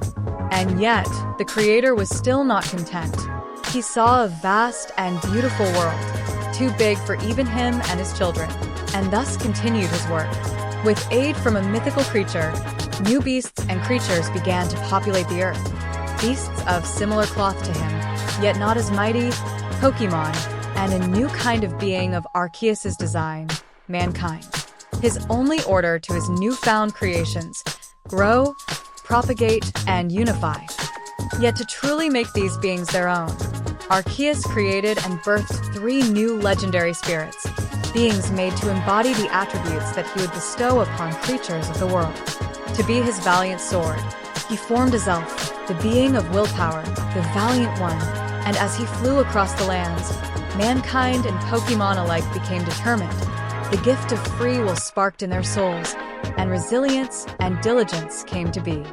Born as a benevolent jewel in Arceus' eyes, Mesprit, the being of emotion, the benevolent one, was the creature's name. Her flight was the birth of emotion, delivering and teaching all the joys, sorrows, pain, anguish, and love in life onto their hearts. And finally, to act as a mirror and reflect his wisdom onto his creations, Uxie, the being of knowledge, the wise one, was born. With her flight, the minds of all came alive with knowledge, wisdom, and intelligence, gifting Arceus' newfound children the tools to solve life's problems and challenges on their own. And as the time of legends and myths passed by, and Arceus retreated to his scared hall to sleep content and give dominion of this world to us, so too did the legendary Pokemon vanish to their respective homes, caves, and dimensions. The 3 beings of willpower, emotion, and knowledge too would disappear from the world, resting in 3 sacred lakes in a land where the sun first rises and sets, never to be seen until the time of their choosing. And that time appears to be now. Tysher ended his tale, opening his eyes to gaze upon his students. The 3 students sat still, absorbing all Tysher told them. Azelf, Mesprit, and Uxie. Izuku repeated their names. They are the spirits we've encountered, the legendary Pokemon, Todoroki muttered, staring into the flames while pondering the gravity of their predicament. Most people believe they were simply legends and myths made to explain away the creation of our world or scare us to sleep when we were young. But if these legendary spirits are what we 3 saw and were affected by, they can't be simply tall tales, right? Hagakure questioned. There is always a bit of truth in legends and myths, Tysher sagely explained. Even I don't hold all the answers or believe my tale to be fully accurate. However, the inklings of truth found in these tales, breadcrumbs left behind from ages past, are the best means of explaining and solving our present challenges. Tysher pushed his glasses up as he stared at the 3. So, have you figured out which one of the legendary spirits you've encountered? Midoriya? Mesprit. That's who Azuri and I encountered. Izuku gasped the answer out, his memory of the encounter replaying, now with a name to pin on the lake spirit. I remember how Azuri said she felt happy when she saw the shape, or how my Pokemon reacted. Right, Pikachu? Guys. Yeah. I remember feeling excited when I saw that shape. Pikachu nodded, recounting his experience. Guess that's what emotion Mesprit wanted me to feel. I, too, felt a rush of excitement, yet wariness, Combuskin commented. I felt such a sensation concerning at the time. Now we know what it truly was. I felt peace and calm when that shape, Mesprit, appeared, Eevee said. I felt similar to the times Izuku and I cuddled when we were younger. What about you, Froke? You were there on the lake, too? Did you feel anything? Now that you mention it, I did, Froke admitted, recalling feeling a sensation as he spied on Izuku, Ajui, and their Pokemon from afar during Mesprit's emergence. I felt a great sense of curiosity, but also a sense of loneliness, longing. It was partly why I sought you out, Master Izuku. To think I resided so close to such a legendary being is astounding. Interesting, Shulgin muttered. I wonder what emotion it would have sparked in me? And you, Easy? Hagakure asked, looking at him from when Pikachu and Shulgin spoke their names in her ears. What did you feel when Mesprit appeared? Lots of things, Izuku answered. Anger, sadness, joy, and amazement. It all felt so confusing and overwhelming. After that, during the sports festival, I had difficulty maintaining my emotions, especially my confrontations with Bakugo and you, Todoroki. Izuku elected to forego any mention of how his heart throbbed more around the girls, including Momo, Serena, Uraraka, Ochako, Ajui, and now, Hagakure. That explains a lot, Todoroki muttered, remembering how pissed off Izuku looked by the end of their talk after the second event. Todoroki knew Izuku would still have been angry about what he told him, but now, with this context, Todoroki wondered if his face wasn't planted into the wall by sheer luck of Izuku's willpower holding out. Mesprit's blessing, Taisha revealed. Blessing? Izuku questioned, finding whatever Mesprit did to him anything but a blessing. The whims and meanings behind the legendary Pokemon's actions aren't as easily discernible as we would like, Taisha said, repeating what he said to pupil Hado. Whatever their intentions or aims are, even if it might be seen more as a curse, their actions and influence are still their works, same with their blessings, be it for good or ill intent. Taisha turned his attention to Hagakure and Todoroki. And the two of you? Toru and Shoto stared at each other's eyes and nodded, confirming their thoughts. Uxie, Shoto answered. My missing memories, Hagakure's condition, it all matches what you said about Uxie, a being of knowledge and of the mind that could just as easily mess with it. Right? Indeed, Taisha nodded. Long as fabled Lake Verity and Lake Acuity were the resting places of Mesprit and Uxie, respectively. The legendary spirits, or Lake Guardians as most refer to them, often reside, hiding transparently at the bottom of their lakes or in a cave shrouded in mist at the center of the lakes, only to emerge at their discretion. Izuku blinked, his mind flashing with the memory of spotting the fabled, unreachable cave at Lake Verity's center before it was shrouded in mist. What about the third legendary spirit, Azelf? Izuku questioned. If Mesprit and Uxie reside in lakes across Japan, then Azelf should be too, right? Yes, Taisha nodded. If the legends are true, Azelf's home would be in the sacred lake known as Lake Valor. Lake Valor. Izuku repeated the name, recalling it was a pretty large lake, probably around the same size as Lake Acuity and Verity, funnily enough, residing somewhere among the southern Japanese prefectures, but he couldn't figure out which one at the top of his head. But why would they do this? Hagakure asked again. If Arceus, the creator, made them, why would they curse us like this? You say as if all of Arceus's creations are naturally good. That is a very naive look at the world, Hagakure. Taisha shook his head. If Arceus did create them as he did the other legendaries, then they are no less as independent and volatile as the rest of them, including Groudon and Kyogre, whose legends involve them squabbling and fighting among each other for dominance, with little care of the people and Pokemon their fighting would affect, or the bird of destruction, Yveltal, who drains the life force of all in its wake. The legendaries may be gods among people and Pokemon, but not all gods are benevolent. And even ourselves, we are considered Arceus' children, his creations, and yet how many atrocities and villains have risen from our species. Toru lowered her head, embarrassed by the silly question. Taisha was right. If the tales were true, they were just as much Arceus' children as the Lake Guardians, and yet if they were all good, things such as criminals, villains, and evil wouldn't exist at all. As for why the Lake Guardians would act as they did, I do not know, Taisha admitted. Many times in the past, the Lake Guardians would rise from their lakes and act according to whatever will they follow. be it their own, or even Arceus's for all we know. In those instances, the lake guardians who gifted us with emotion, knowledge, and willpower likewise turn their powers against us. This would not be the first time Uxie had stolen the memories of others. Taisha looked between Todoroki and Hagakure, nor must Spree bring emotional discord with its appearance. Taisha looked at Izuku, who flinched. Even his elf has been known to act against humans and Pokemon, robbing them of their free will and turning them into his puppets.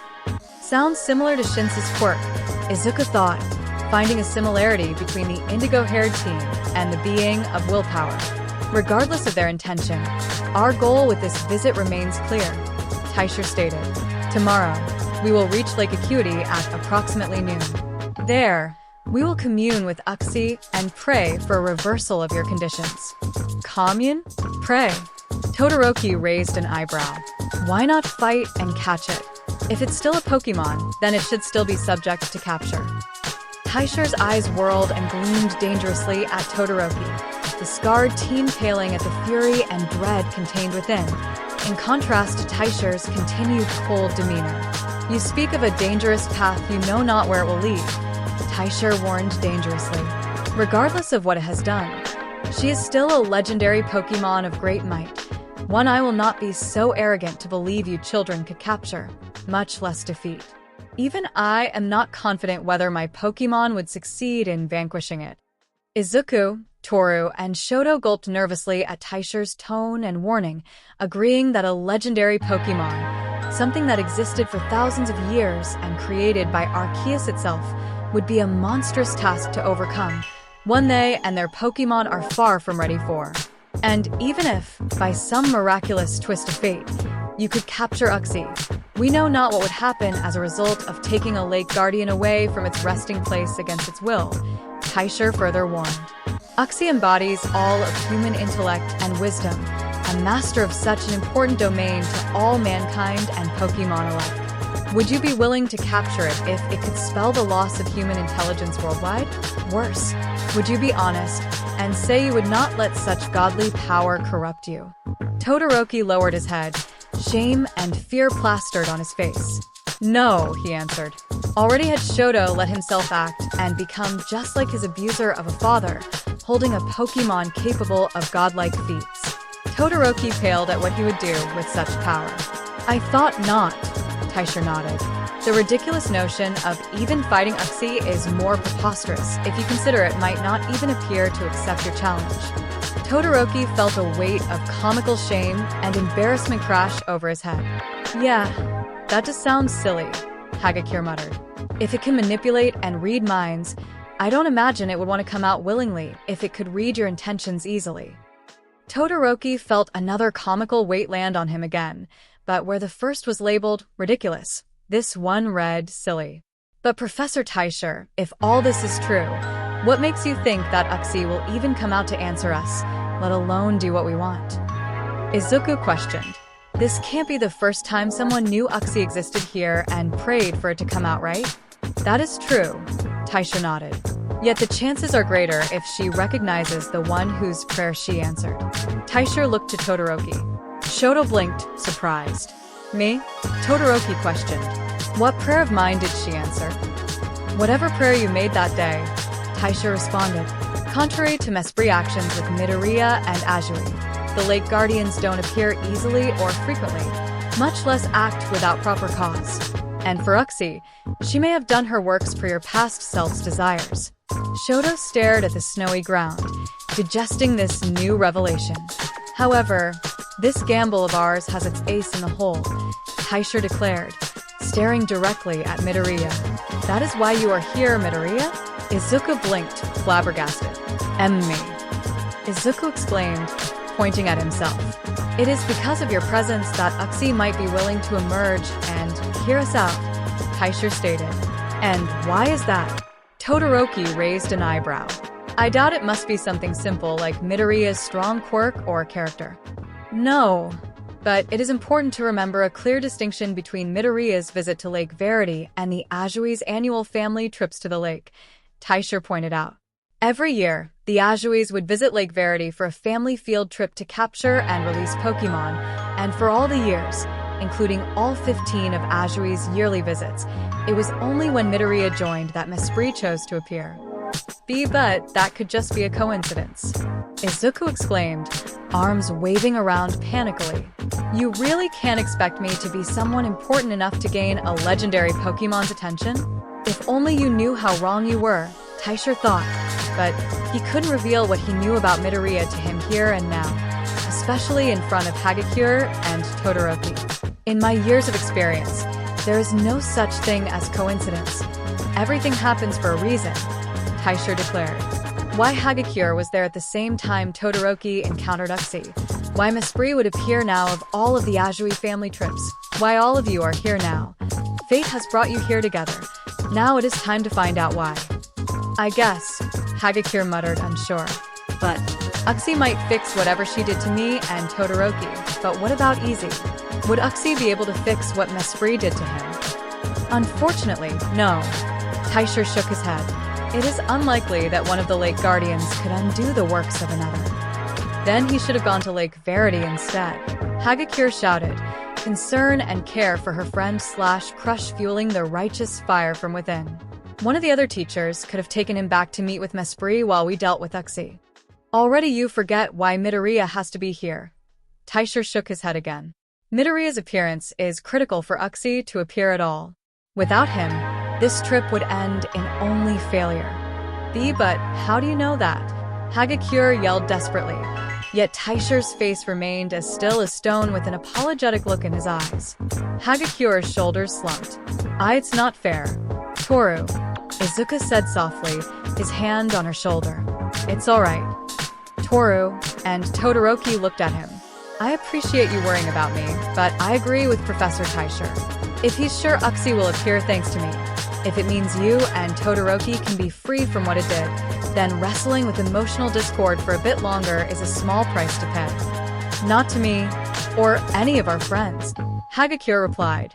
You've already gone through so much, Easy, and I'll likely go through more. That's just life, Toru. It can be cruel and unfair. Izuku smiled softly at her, causing Hagakure's heart to throb. But if I can help save you from this blessing, I'm content. It's what heroes do. Hagakure could say nothing more. She knew that Izuku was set in his way, but that did not mean she couldn't offer comfort. Toru pulled Izuku into a tight hug, clinging onto him like a clingy Komala. Izuku was surprised, but accepted the hug. Your heroic, self-sacrificial nature is gonna be the end of you one day, Midoriya, Todoroki muttered, gaining Izuku's attention. Especially toward people that don't deserve it. Then you can blame Azelf for giving us free will, but it's my choice who see I wish to save. Izuku smirked. You want to stop me? Take it up with him. Don't give us any ideas, Easy. Hagakure giggled lightly, her chin resting on his shoulder. If it can jog some sense into you, I'll dive into Lake Valor myself and strangle that Pokemon till he does what I want. Hopefully, Uxie doesn't take that personally. Izuku thought, the stray, fearful possibility of Uxie reading her mind about what she would do to her brother, not something the green-haired teen wanted to imagine further. Izuku resorted to sighing and chuckling, tightening his hug, with Hagakure to her humming approval. Taisha stared at the three's interactions with a heavy heart. He knew Hagakure and Todoroki would take issue with leaving Midoriya's conditions secondary to theirs, and, logically speaking, it made more sense to take Midoriya to Lake Verity instead, given his admitted greater importance than the two other students. Taisha knew Izuku would not see it that way, though. Admittingly to his guilty soul, he gambled Midoriya's self-sacrificial nature to aid him. He needed Midoriya open and willing to trust him, and aiding one of his friends, and ensuring the sacrifices he committed to save Mr. Todoroki did not go in vain was a good start. After fleshing out more details for tomorrow's events, the three students retreated to their tents, leaving Taisha and Shelgin to spend more time outside. Shelgin held on stubbornly out in the cold for an hour or two more before he entered Midoriya's tent, lying beside the sleeping green-haired teen, who unconsciously held hands with the dragon-type's cold paw. Ultimately, Taisha was left staring into the stars as the last of the campfire's embers died. A pokeball by his waist opened up, the flash of white light forming a Volcarona, floating beside his longtime trainer as the flap of his wings brought a soothing warmth even as the flames died. Still, Volcarona knew that it wouldn't warm the cold, distant, guilty heart of Tenguka Taisher, as displayed in their past. Perhaps Riley was right.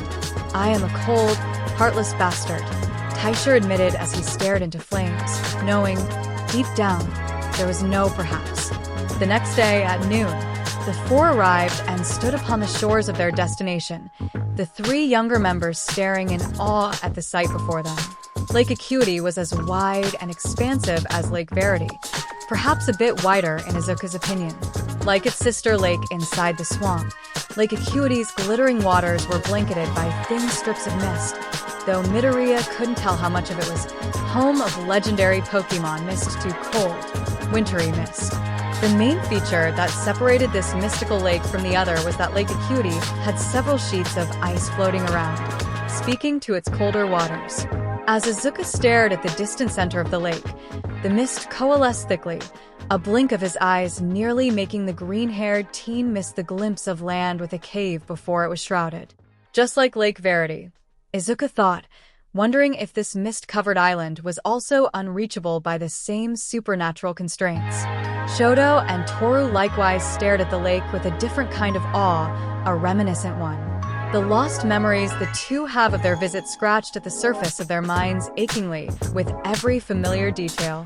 The thinning sheets of ice floating lazily about the waters, the random bouts of Magikarp or white-striped Basculin jumping and poking out of the waters, and even the wooden bridge extended further out to Lake Verity by a few meters, the two's minds would flash with similar memories. Hagakura's eyes drifted to a pair of far-off bushes topped with snow.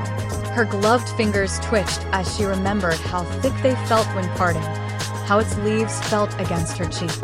Hagakura let out a light, barely acknowledged gasp. There. That's where I came from, Hagakure thought, knowing that several years ago, a small girl had peeked through those bushes. Now, she was here again, standing on the other end, returning to reclaim what may have been stolen from her. As for Shoto, his gaze lingered and spread across the shore. Children laughing, the quiet, pleasing hums of a woman all echoing in his ears. Children's laughter grew louder as Shoto's eyes dimmed, the shining shapes of two kids with white hair, one pulled back and spiky, and the other with specks of red, running and chasing each other along the shore. Why do we visit this place every year, Mama? Shoto remembered his voice, far younger and innocent, repeating in his aching mind, yet his mother's response seemed dull and incomprehensible. I remember, and yet I can't, because of whatever is out there on that lake. Shoto stared toward the water of Lake Acuity. Because of that thing dash, Shoto clenched his fists. No, because of me. So, we're here. Hagakure broke the ice. What now? Now, Taisher said, closing his pocket watch after checking the time. It is up to 3. Excuse me? Todoroki said, confused. Izuku and Hagakure shared the scarred boy's confusion as Taisher lowered to the ground. This is your quest to complete, not mine, Taisher said, performing lotus position on the ground, his staff across his legs. I am but the guide. It is the 3 of you who must face Uxie. But what do we even do? Shout at the lake until a Pokemon shows up, Hagakure questioned. If you must. Taisher's lips quirked upwards momentarily. Go to the end of the dock and call to the Lake Guardian. Taisher pointed to the dock. Think, believe, and speak true. The spirit will know if you lie. Taisher closed his eyes. When you hear the music, do not look back. Face toward the future, as fate intended. You will know what to do. Are you sure this will work, Professor? Professor? Izuku questioned. Taisher did not respond, humming musically while his eyes remained closed and his hands folded by his lap. Unbelievable, Shoto scoffed, throwing his arms up in frustration. Izuku couldn't help but feel similar to his former foe, pondering and studying his cryptic professor's actions. The green-haired teen could feel that raging temper in his soul burning up, Mespri's blessing accelerating his previous frustrations. He wanted answers, not vague preaches and lessons, not when Hagakure's and Todoroki's lives were at stake. Izuku's eyes blinked as that last thought resonated with him. Hagakure's and Todoroki's sakes were what he should be focusing on, not his annoyance with his professor. Izuku sighed, exasperated yet accepting. "Come on, guys," Izuku said.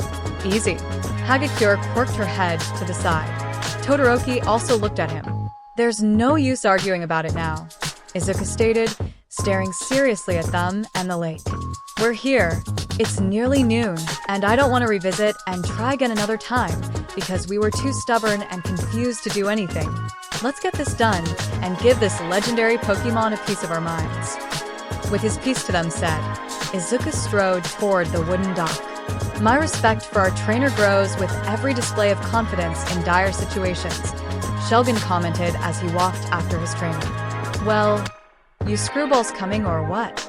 Pikachu asked the two remaining students, even if they couldn't understand him fully. "The faster we get this over with, the faster we get out of this damn cold." Pikachu ran to catch up to Izuku and Shelgin. Hagakure and Todoroki stood there so still and taken aback that they could have been mistaken for being frozen over by the cold. Finally, Hagakure sighed acceptingly. "Welp, you heard our class representative, let's go." Todoroki.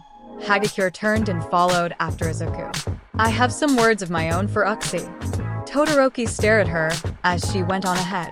Turning back and forth between Taisher and the others, Todoroki sighed, exasperated. "Fine." Todoroki huffed and marched after the others. "But if this doesn't work, I'm freezing this damn lake." As Todoroki jogged to catch up, Taisher was left alone as he meditated, a satisfied smirk forming on his face. One of his hands reached into one of his pockets and fished out a single item, a white flute. Izuku, Hagakure, Todoroki, Pikachu, and Shelgin stood at the end of the dock looking out at Lake Acuity as the cold winds blew, and the water before them was so cold the air around it was misty. The five stood there in silence, unsure of what to do other than stare at the suddenly vacant waters. No Pokemon in sight other than the ones on the dock. "They're all gone," Hagakure stated the obvious. "Did we scare them off?" "No. Something is strange here." Izuku shook his head. "This is something else. Something mystical." Todoroki finished what Izuku was going to say. "Do you think the Pokemon all fled because Ichi is here somewhere?" Hagakure asked. "I'm not sure," Izuku answered. Mesprit showed up regardless of all the Pokemon around at the time. But just in case, Izuku looked at Shelgin and Pikachu. "I think you guys should get inside." "What?" Pikachu whined. "Very well," Shelgin hummed. No sooner did he consent, Izuku returned the dragon type to his Ultra Ball. Izuku looked at Pikachu, the electric mouse Pokemon pouting while crossing his arms. "Pikachu, it's only until after we figure this out," Izuku pleaded with his Pokemon. "Please?" "Ugh, fine," Pikachu huffed. "But only to get me out of this damn cold for a bit." With that last whining serve, Izuku returned Pikachu to his Pokeball and clipped the ball back to his necklace. With only the three hero students on the dock now, they continued staring, pondering silently on what to do. Suddenly, from behind, they heard music.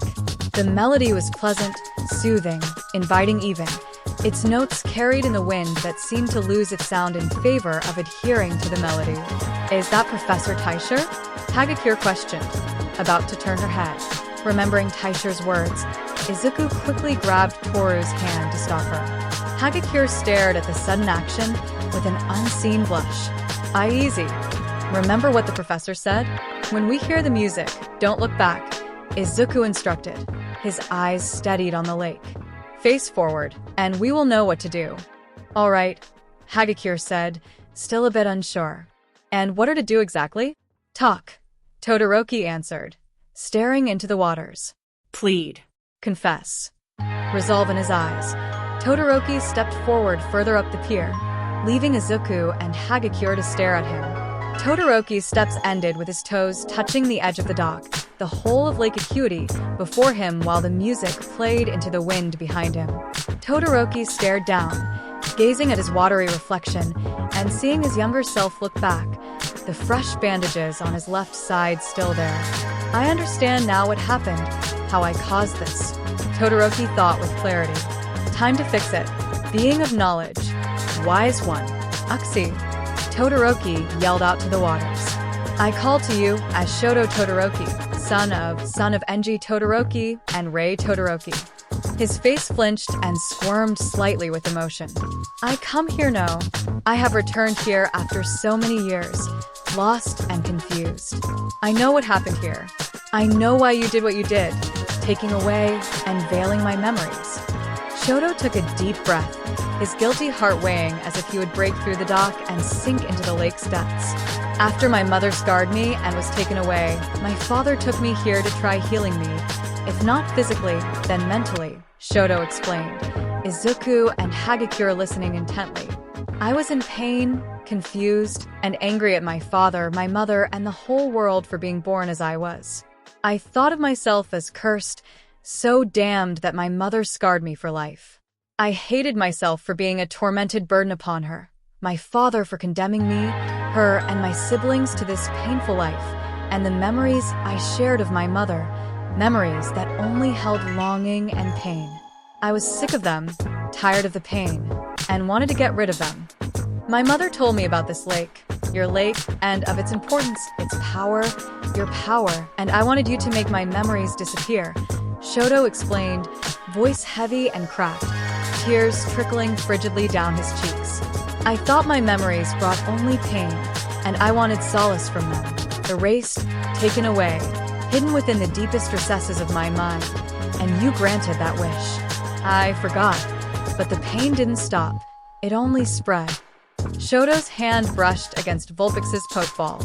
I grew cold inside, empty, and I thought vengeance would be the only remedy. I wanted to spite my father and everything he stood for. I wanted to honor the mother I chose to forget, and as such, betrayed her and myself. I turned against my Pokemon and blamed him for something he had no part in. I became just like my father, disregarding, manipulating, and tormenting the people around me to achieve those goals that I betrayed. I forsook my mother, alienated her from my life, and cast the same pain she went through onto another. I was a fool, desperate, lost, and weak, Shoto declared, the wind parting his hair, revealing his tearful, painful eyes. I turned to you to rid me of something I should have never tossed away. It was unwise of me to forsake the past, but to remember it, grow from it, and in my desperation, I caused unnecessary pain to innocence and those I should have remembered and loved. Vulpix's pokeball shifted, almost rubbing on Todoroki's hand. Todoroki clasped it and thrust the pokeball toward Lake Acuity. And so, I ask no beg. Pray for you undo your blessing onto me, not for the sake of a weak, crying fool of boy, but for the sake of this Pokemon, my Pokemon, for my mother, for my family, and for those I harmed who still helped me, people I do not wish to harm again. I plead this for them. Please return my memories, unveil the curtain cast upon my past, and help me remember again. By your grace of wisdom, so shall it be. One of Todoroki's tears fell from his chin and onto the lake, the droplet rippling the waters, spreading farther and wider than one tear would ever do. Izuku stared at Todoroki with surprise, taken back fully by the truthful weight behind every word the scarred teen declared. He felt his heart moved by the speech, and he was not the only one. Izuku noticed Hagakure leaving his side and joining Todoroki by the end of the dock. Todoroki lowered his pokeball back down to his belt and stepped a few steps back, leaving the invisible girl on the stage. Hagakure stared at the lake silently and contemplatively. Eventually she spoke. Wise one. Uxie. Being of knowledge, Hagakure started, clearing her throat. I call to you as Toru Hagakure, daughter of Akira Hagakure and Hikari Hagakure. I, too, have returned here to your lake, your home for so long, yet unaware of this lake's importance upon my life. Hagakure clenched her fist over her heart. I will not lie and say I know why you did what you did, whether it was an accident or a purposeful act, but I know why I am here, why I've come to you with an angry heart. I know now that I came here with my parents for a vacation, a trip meant to celebrate my Quirks awakening after spending so long saving the money for it. Hagakure detailed her past. I knew that my father loved this lake, your home, of the tales of it being a lake of wisdom and intelligence for which he was named. I remember wandering off to the lake while my parents were busy until I appeared when you did to Todoroki. Hagakure pointed to the bushes where she appeared from without looking back. I know when you granted Todoroki's wish, you took something from me, too. My ability to turn off my quirk, to be visible normal. Hagakure's voice strained with anger as her gloved hands clenched. I know that because of what you did, I was robbed of a normal childhood. Toru whimpered angrily. I lost friends I could have made. My parents and Pokemon lost the chance to see me fully and grow up and live with so much self-consciousness of whether I was pretty or ugly. You took something from me when I didn't ask for it. When I learned what you did, what you took from me, I was never angrier and sadder than I was then than I am now. I felt my life was ruined because of you, and I wanted to come here to force you to change me back, to apologize, to make you pay. Hagakure's left hand clenched the wrist of her right. But then, a friend of mine spoke to me, made me see things differently, and made me realize my life didn't turn out for the worst for what you did, but for the better, Hagakure admitted, taking off her glove. My parents, my Pokemon, never stopped loving me, even when they couldn't see me. I didn't lose friends I could have made, not true ones, and I found and earned them with who I am, not because of what hides behind my quirk. I found something more, someone precious who cares for me for who I am inside, who truly sees me. He showed me true compassion, kindness, loyalty, friendship, love. The final word, she said with a whisper, only heard by her and the lake. He made me see that anger and revenge aren't who I am. Her hand raised to her beanie and gripped it tight. I am Toru Hagakure, Toru declared, removing the beanie swiftly from her head and directing it to the lake. I am friendly, caring, loving, and compassionate. That is who I am, and I don't need a mirror to see it. I am a hero student. I want to be a hero, and I don't need my true appearance to achieve that. I know I can be a hero, just as I am. So, undo what you did or don't, it doesn't matter. If making me like this forever meant I would meet the most wonderful friends and partners a girl could ask for, know the truth on this journey, and accept myself for who I am, then I am content with that. I don't pray for you to fix what isn't broken. I'm not broken. I'm just me. By your grace of wisdom, do what you wish. Hagakure lowered her beanie-holding hand, sighing tiredly, releasing all her pain and insecurities, her sigh ringing through the air like bells chiming. Izuku and Todoroki stared at the invisible girl with awe and pride, the latter admiring a girl he thought was useless when he first met, and the former shedding proud tears for one of his friends recognizing herself for who she is, what he and the others saw her as. And yet, her shaky voice struck deep in his soul, the act of her crying with such pain an unforgivable crime to him. She's one of the kindest, sweetest, most wholesome people I know. She doesn't deserve to feel that pain. She didn't have to feel that pain or have to overcome it. It never should have happened to her in the first place, Izuku thought, imagining Hagakure in an empty classroom, alone like him. The injustice roared from within. No more. Izuku strode forward, Hagakure stepping back and joining Todoroki's side, leaving the friend she stated she cherished and loved at the dock's end. Uxie, being of knowledge, wise one, Izuku shouted toward the lake. I call to you as Izuku Midoriya, son of Inko Midoriya and of Hisashi Midoriya. I have come here for the first time for reasons and desires not my own, save for the well-being of those before me. It is for them I came here to speak with you. Izuku looked down at his scarred hand and clenched it.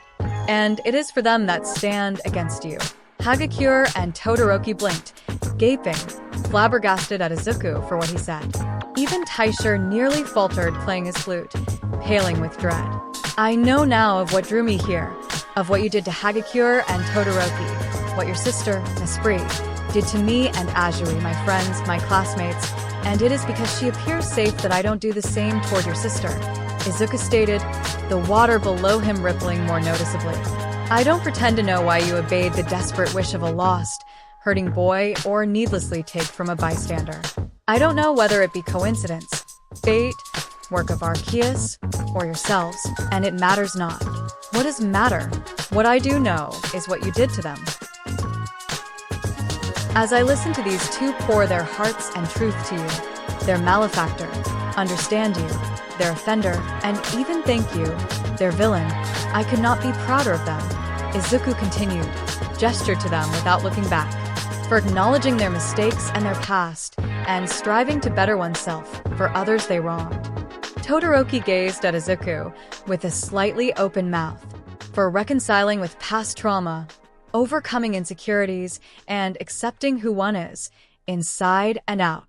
Hagakure's face could not be seen, but she didn't need for others to know she was confused yet grateful for the praise. I see them growing, strengthening, and being the great heroes I believe they can be.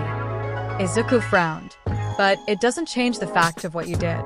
I can praise their growth and who they are till I turn old and gray, but I cannot dismiss that their pain and hardships were not necessary, that theirs and others' pain are yours to fault. Izuku declared, eyes fierce and unwavering. It is because of you, a near deity thousands if not millions of years old adhering to the unstable, naive wishes of a child that said child became what he became and hurt those he did. Izuku's mind flashed suddenly to when he was a child, broken and hopeful, crying because his mother wouldn't acknowledge and support him. Izuku gritted his teeth.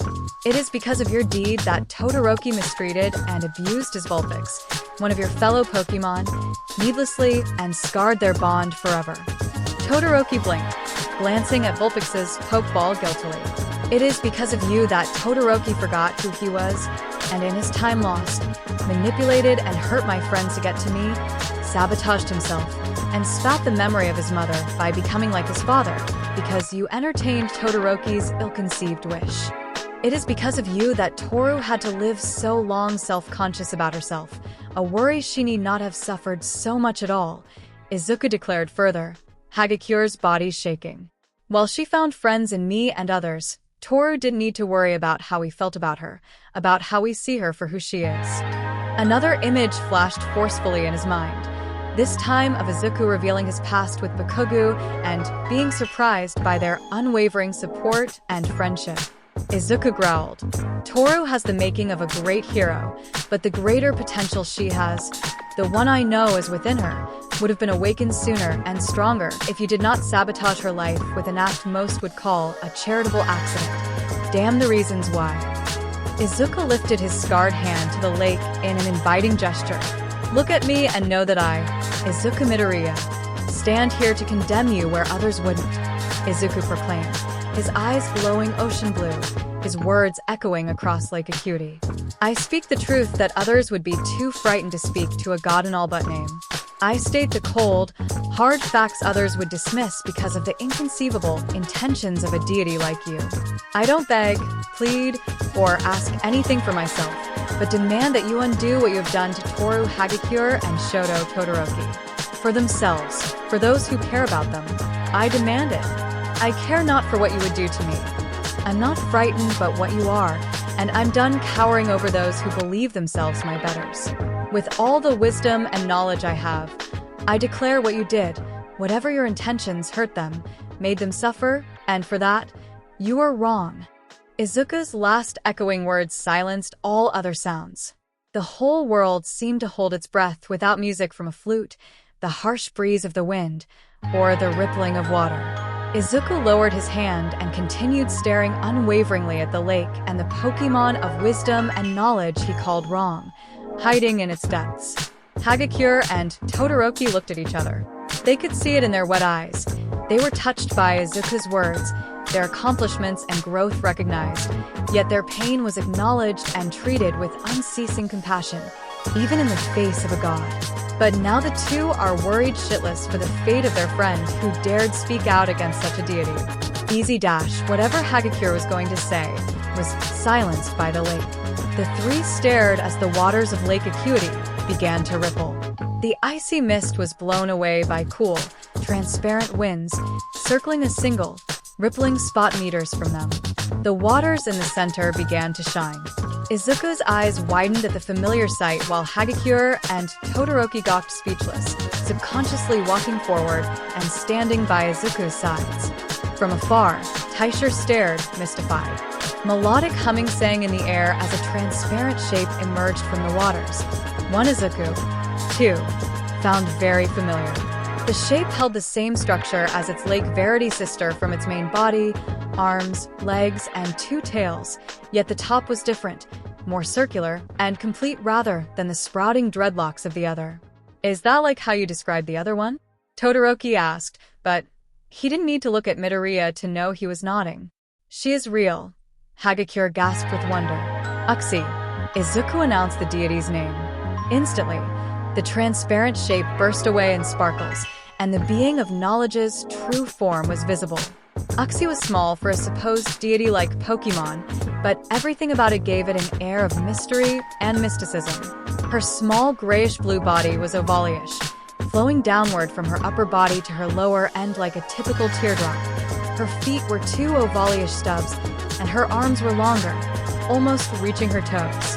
The wise one's two tails extended from where her rear was, the tails as long as her whole body, the hilt of the tails spike-shaped, and the ends were three leaf-like flaps like a fin with a red jewel in the center of both. Uxie's head was roundish, her sides the same grayish-blue, yet the front was yellow, including the eyelids of her round, closed eyes and her small, frowning lips. A red oval jewel rested on her forehead while the yellow of the Pokemon's face extended backward from the top, forming a round crest with four bumped ridges, making the crest look like a helmet or a human brain. Kylan! Uxie cried out her corporeal arrival. A legendary Pokemon in the flesh. Todoroki gasped, completely flabbergasted. She's actually rather cute, Hagakure admitted. She turned to see Izuku and Todoroki looking at her with blank expressions. Well, she does. You can't deny that. Izuku turned back to face Uxie, who faced him despite the legendary Pokemon's eyes still closed. Is it blind, or does it use its psychic abilities to see? Izuku thought. The green-haired teen blinked as he saw how Uxie tilted her head from side to side, glancing at each of them before settling her perpetually closed gaze at him. Izuku felt a wave of nervousness fill him now that the legendary Pokemon he yelled at was right before him. Izuku caught Toru's and Todoroki's expressions from the corner of his eyes. Shoto looked close to sweating bullets, and Hagakure's body shook from nervousness or fear.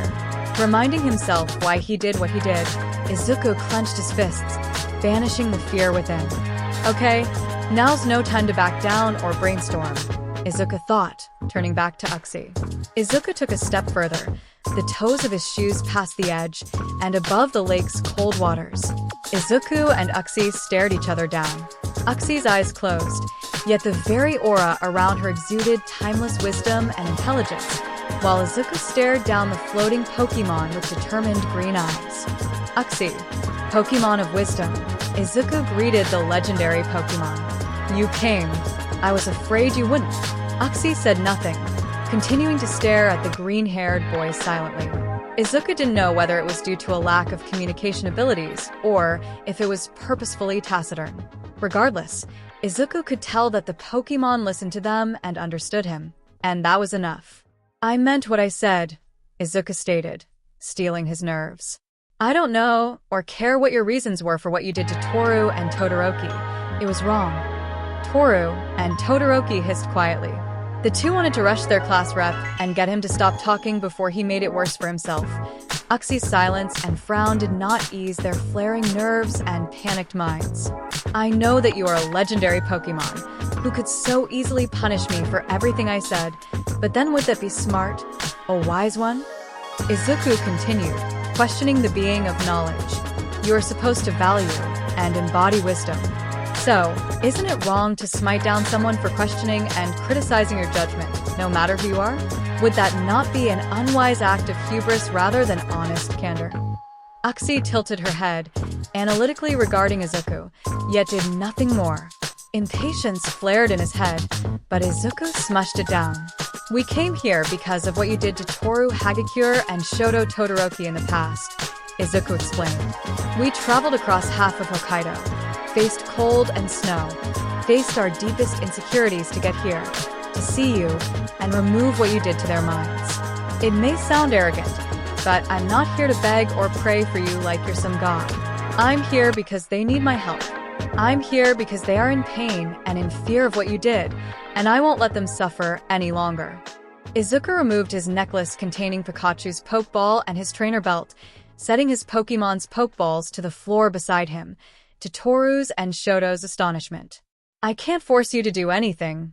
That would be wrong of me too, and I'm not here to fight or capture you if you could be, Izuku declared while Uxie listened. I would rather we talk and make peace, but I will fight if I'm given no choice. I want to be a hero who saves everyone with a smile on my face, to ensure they can smile and be in peace. But if your inaction threatens that, if you continue to play the villain of their story, then I will do what I must. You wronged them, Uxie. Izuku extended his scarred hand out to the Pokemon. Please make it right. Uxie floated silently while Izuku kept his hand raised to the Pokemon, both stoic in demeanor, while Toru, Shoto, and Taisha from afar watched on, nervous yet expectant. Finally, Uxie's tails wiggled, the red jewels gleaming. Taisha noticed, swiftly shutting his eyes. The red jewel of Uxie's forehead glowed, too, alerting the three hero students as they gazed with awe and trepidation. A pinkish glow surrounded the Pokemon's head, and shining light began to peek from the slits of her closed eyes. Izuku's eyes widened. Easy, Toru exclaimed, reaching out to him, but it was too late. Kaiou. Uxie's closed eyes snapped open, unleashing pure white light shining upon the eyes of the three wide-eyed students. Todoroki felt himself falling, tumbling into a vast nothingness, his surroundings clouded by watery mist. It felt just like during his battle with Midoriya. Only this time, instead of feeling himself crash through what felt like a wall of glass, he could see, as he fell, a hole in the layer of mist, cracked like and jagged like a broken mirror, with the end he was falling past appearing blurred and incomprehensible. Then, Shoto heard Uxie's cry echo in his mind, a blinding flash of white blasting down from above like a mini-sun.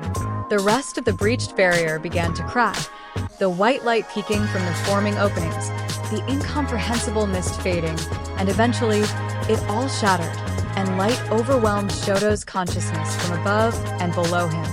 Shoto's inner eye widened as he felt what was rising into him, his memories, fully and unimpeded. He saw everything he saw when Midoriya helped break through to him. His mother comforting him after training with his father, gifting him the 2 Vulpix, his father's excessive training, himself longingly gazing at Tuya, Natsuo, and Fuyumi playing while Endeavor took him away, and even the funeral they held for Tuya, his eldest brother. Shoto remembered his mother pouring the boiling water on him, his cries, and the unimaginable pain.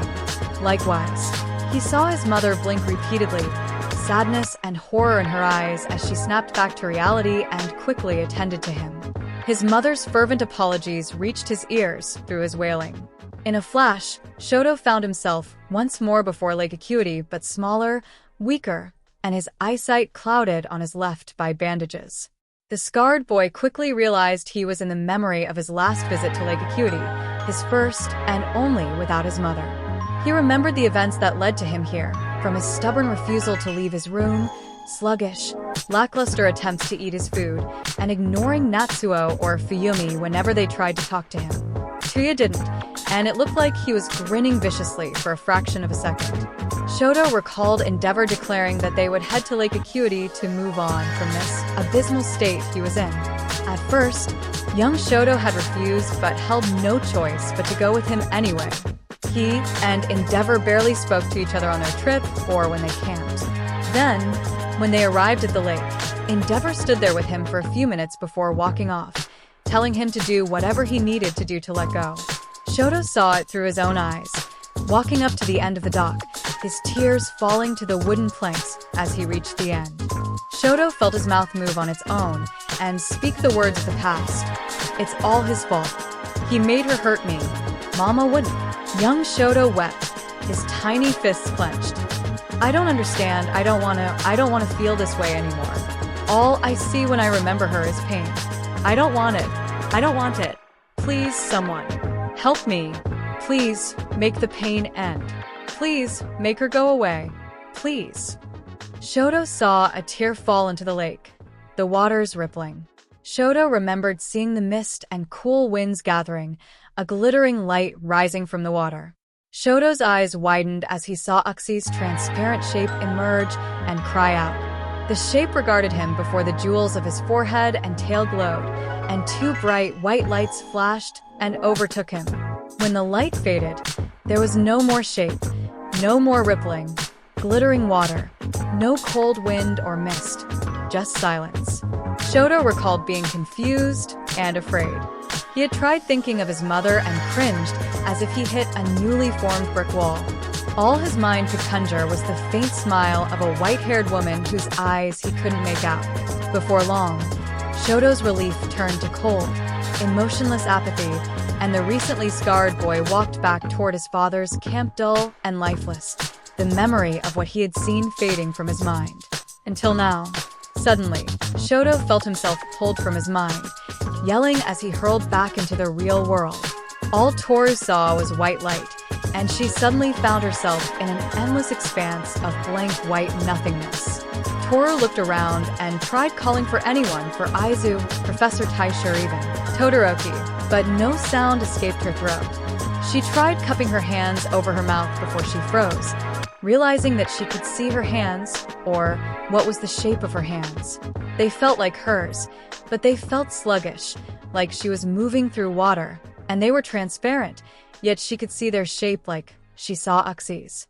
Looking over the rest of herself, she realized she was naked, but she could see the transparent shape of her body as well instead of nothing at all.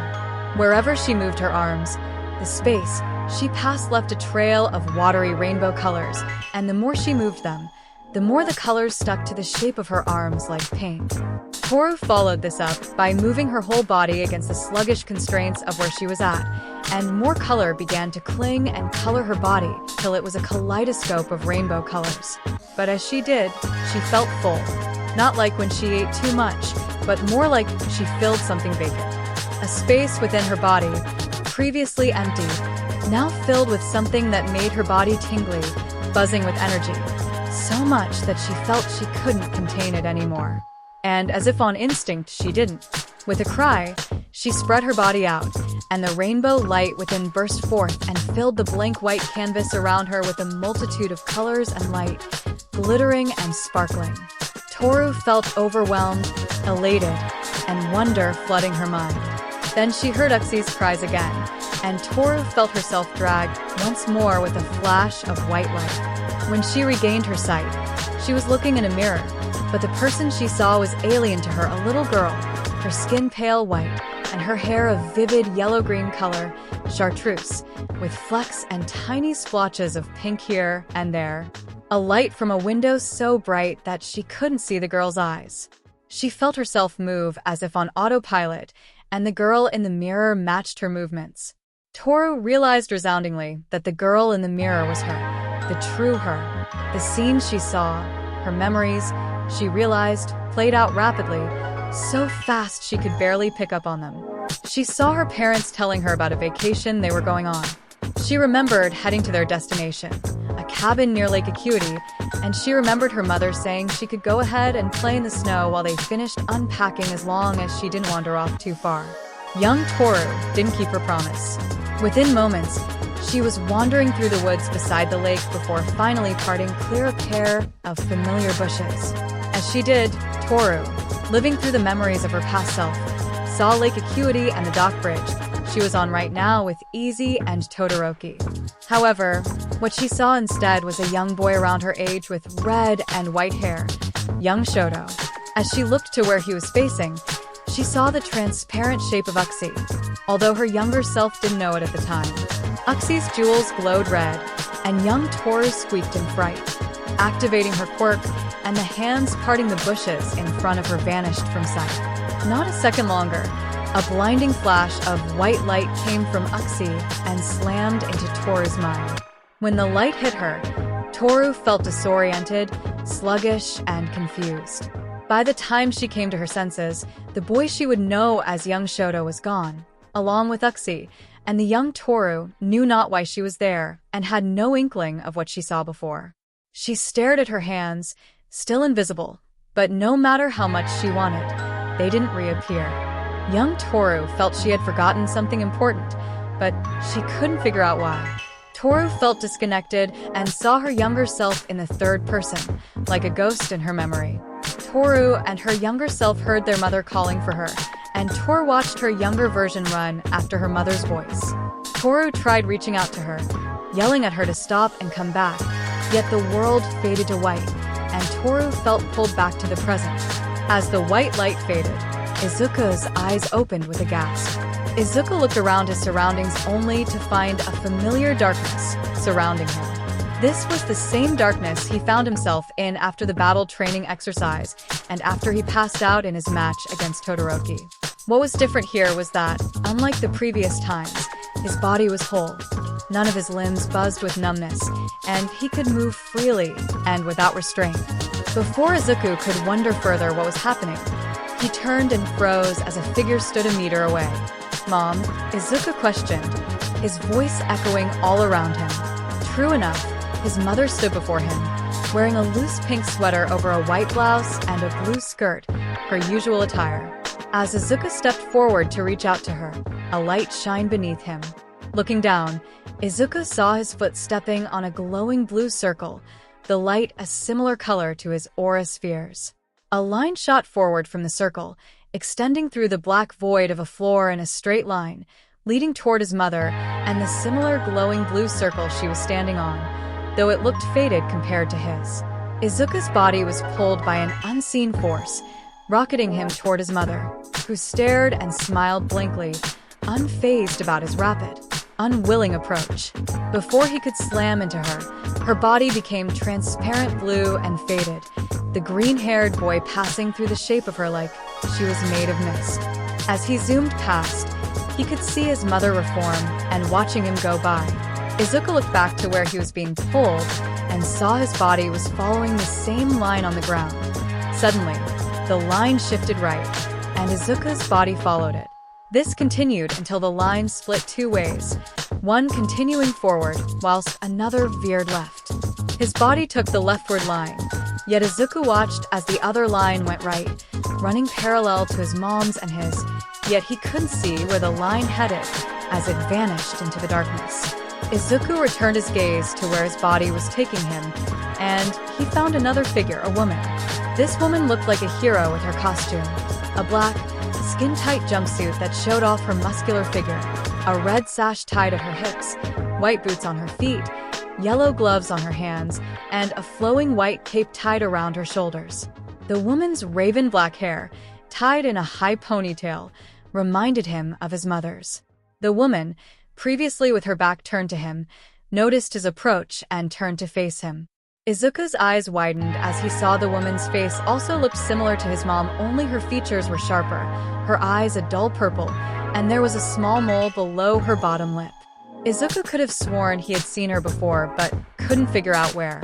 As his body approached hers like he did his mom's, the woman smiled sweetly at her before glowing transparent, though instead of just the same blue light as his mom, there was something else, a sparkling pink star within the woman's chest. As they collided, everything turned white, and Izuku felt himself flung into the darkness above. He looked down and saw the blue lines stretch out from beyond where the hero-looking woman was and spread out, forming more and more glowing lines and brackets till it almost resembled a tree. Finally, the lines coalesced atop as they did. Another flash when Izuku could open his eyes again. He found himself in a dark gray, misty area with dark clouds in the sky.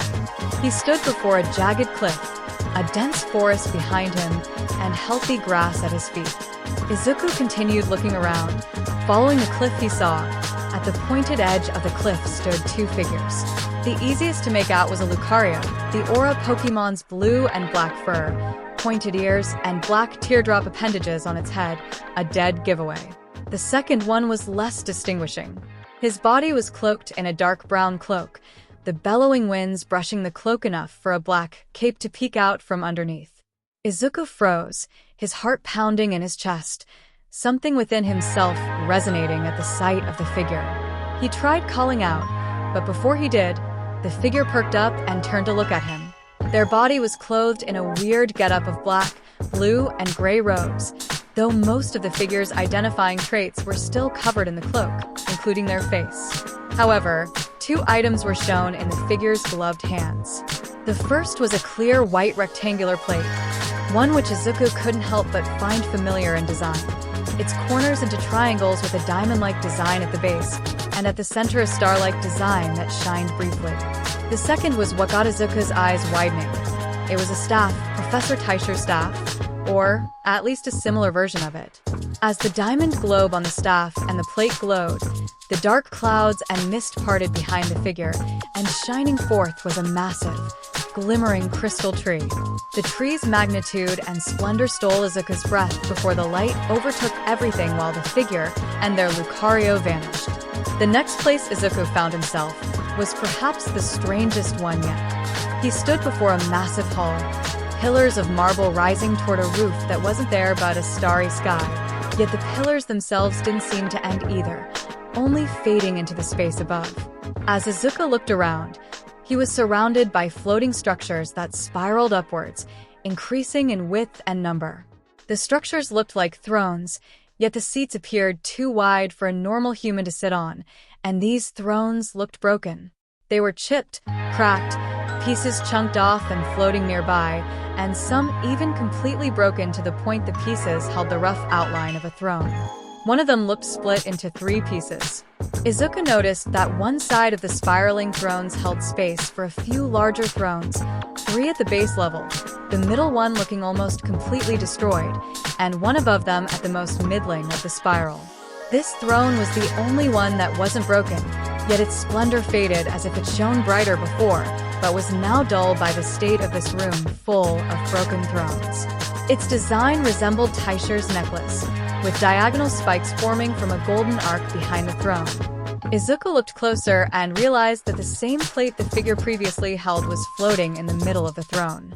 Seen much you already have. Oh, rising hope, too much.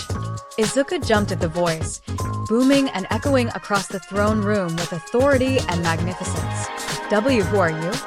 Izuku called out, whirling his gaze around frantically. Show yourself. In time, oh hopeful one, but much growth you have yet to achieve. The voice chuckled fondly. For now, let me lighten the burden of daughter emotion's blessing. I don't understand, Izuku stuttered out, utterly confused. Again, in time, you will, the voice decreed, a light shining from behind Izuku. Go forth, fated champion mine. Grow, prosper, unify what has been broken. Just as Izuku turned, he caught one glimpse before the golden light overtook him, the equine shape of a creature with a golden arc. Izuku gasped, rising swiftly. The green-haired teen panted hard, blinking and adjusting his eyes to reality.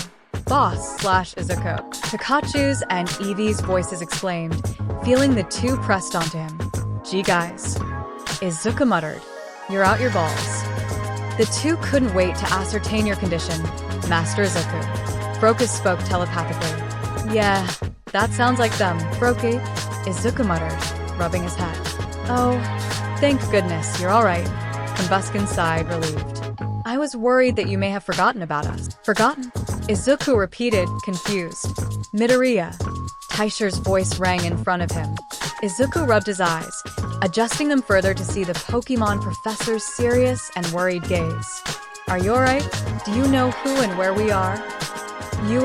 Yeah, Professor, Izuku replied, shaking and nursing his throbbing head. Why ask?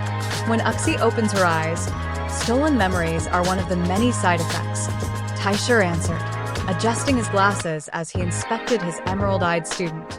Right. Izuku nodded before realization kicked in. Wait, what happened? Why am I here? Izuku finally noticed his surroundings, lying on the snowy earth by Lake Acuity's forest. Wasn't I on the dock?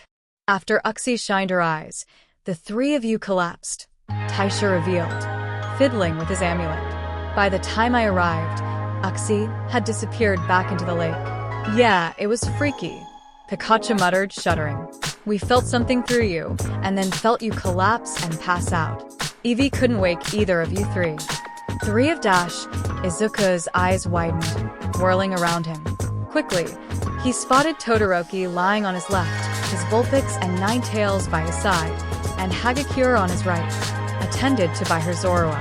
Guys, As Izuku explained, their bodies stirred and rose groggily. Are you guys okay? And Midoriya? Todoroki muttered, rubbing his head while looking around, confused. How did we dash?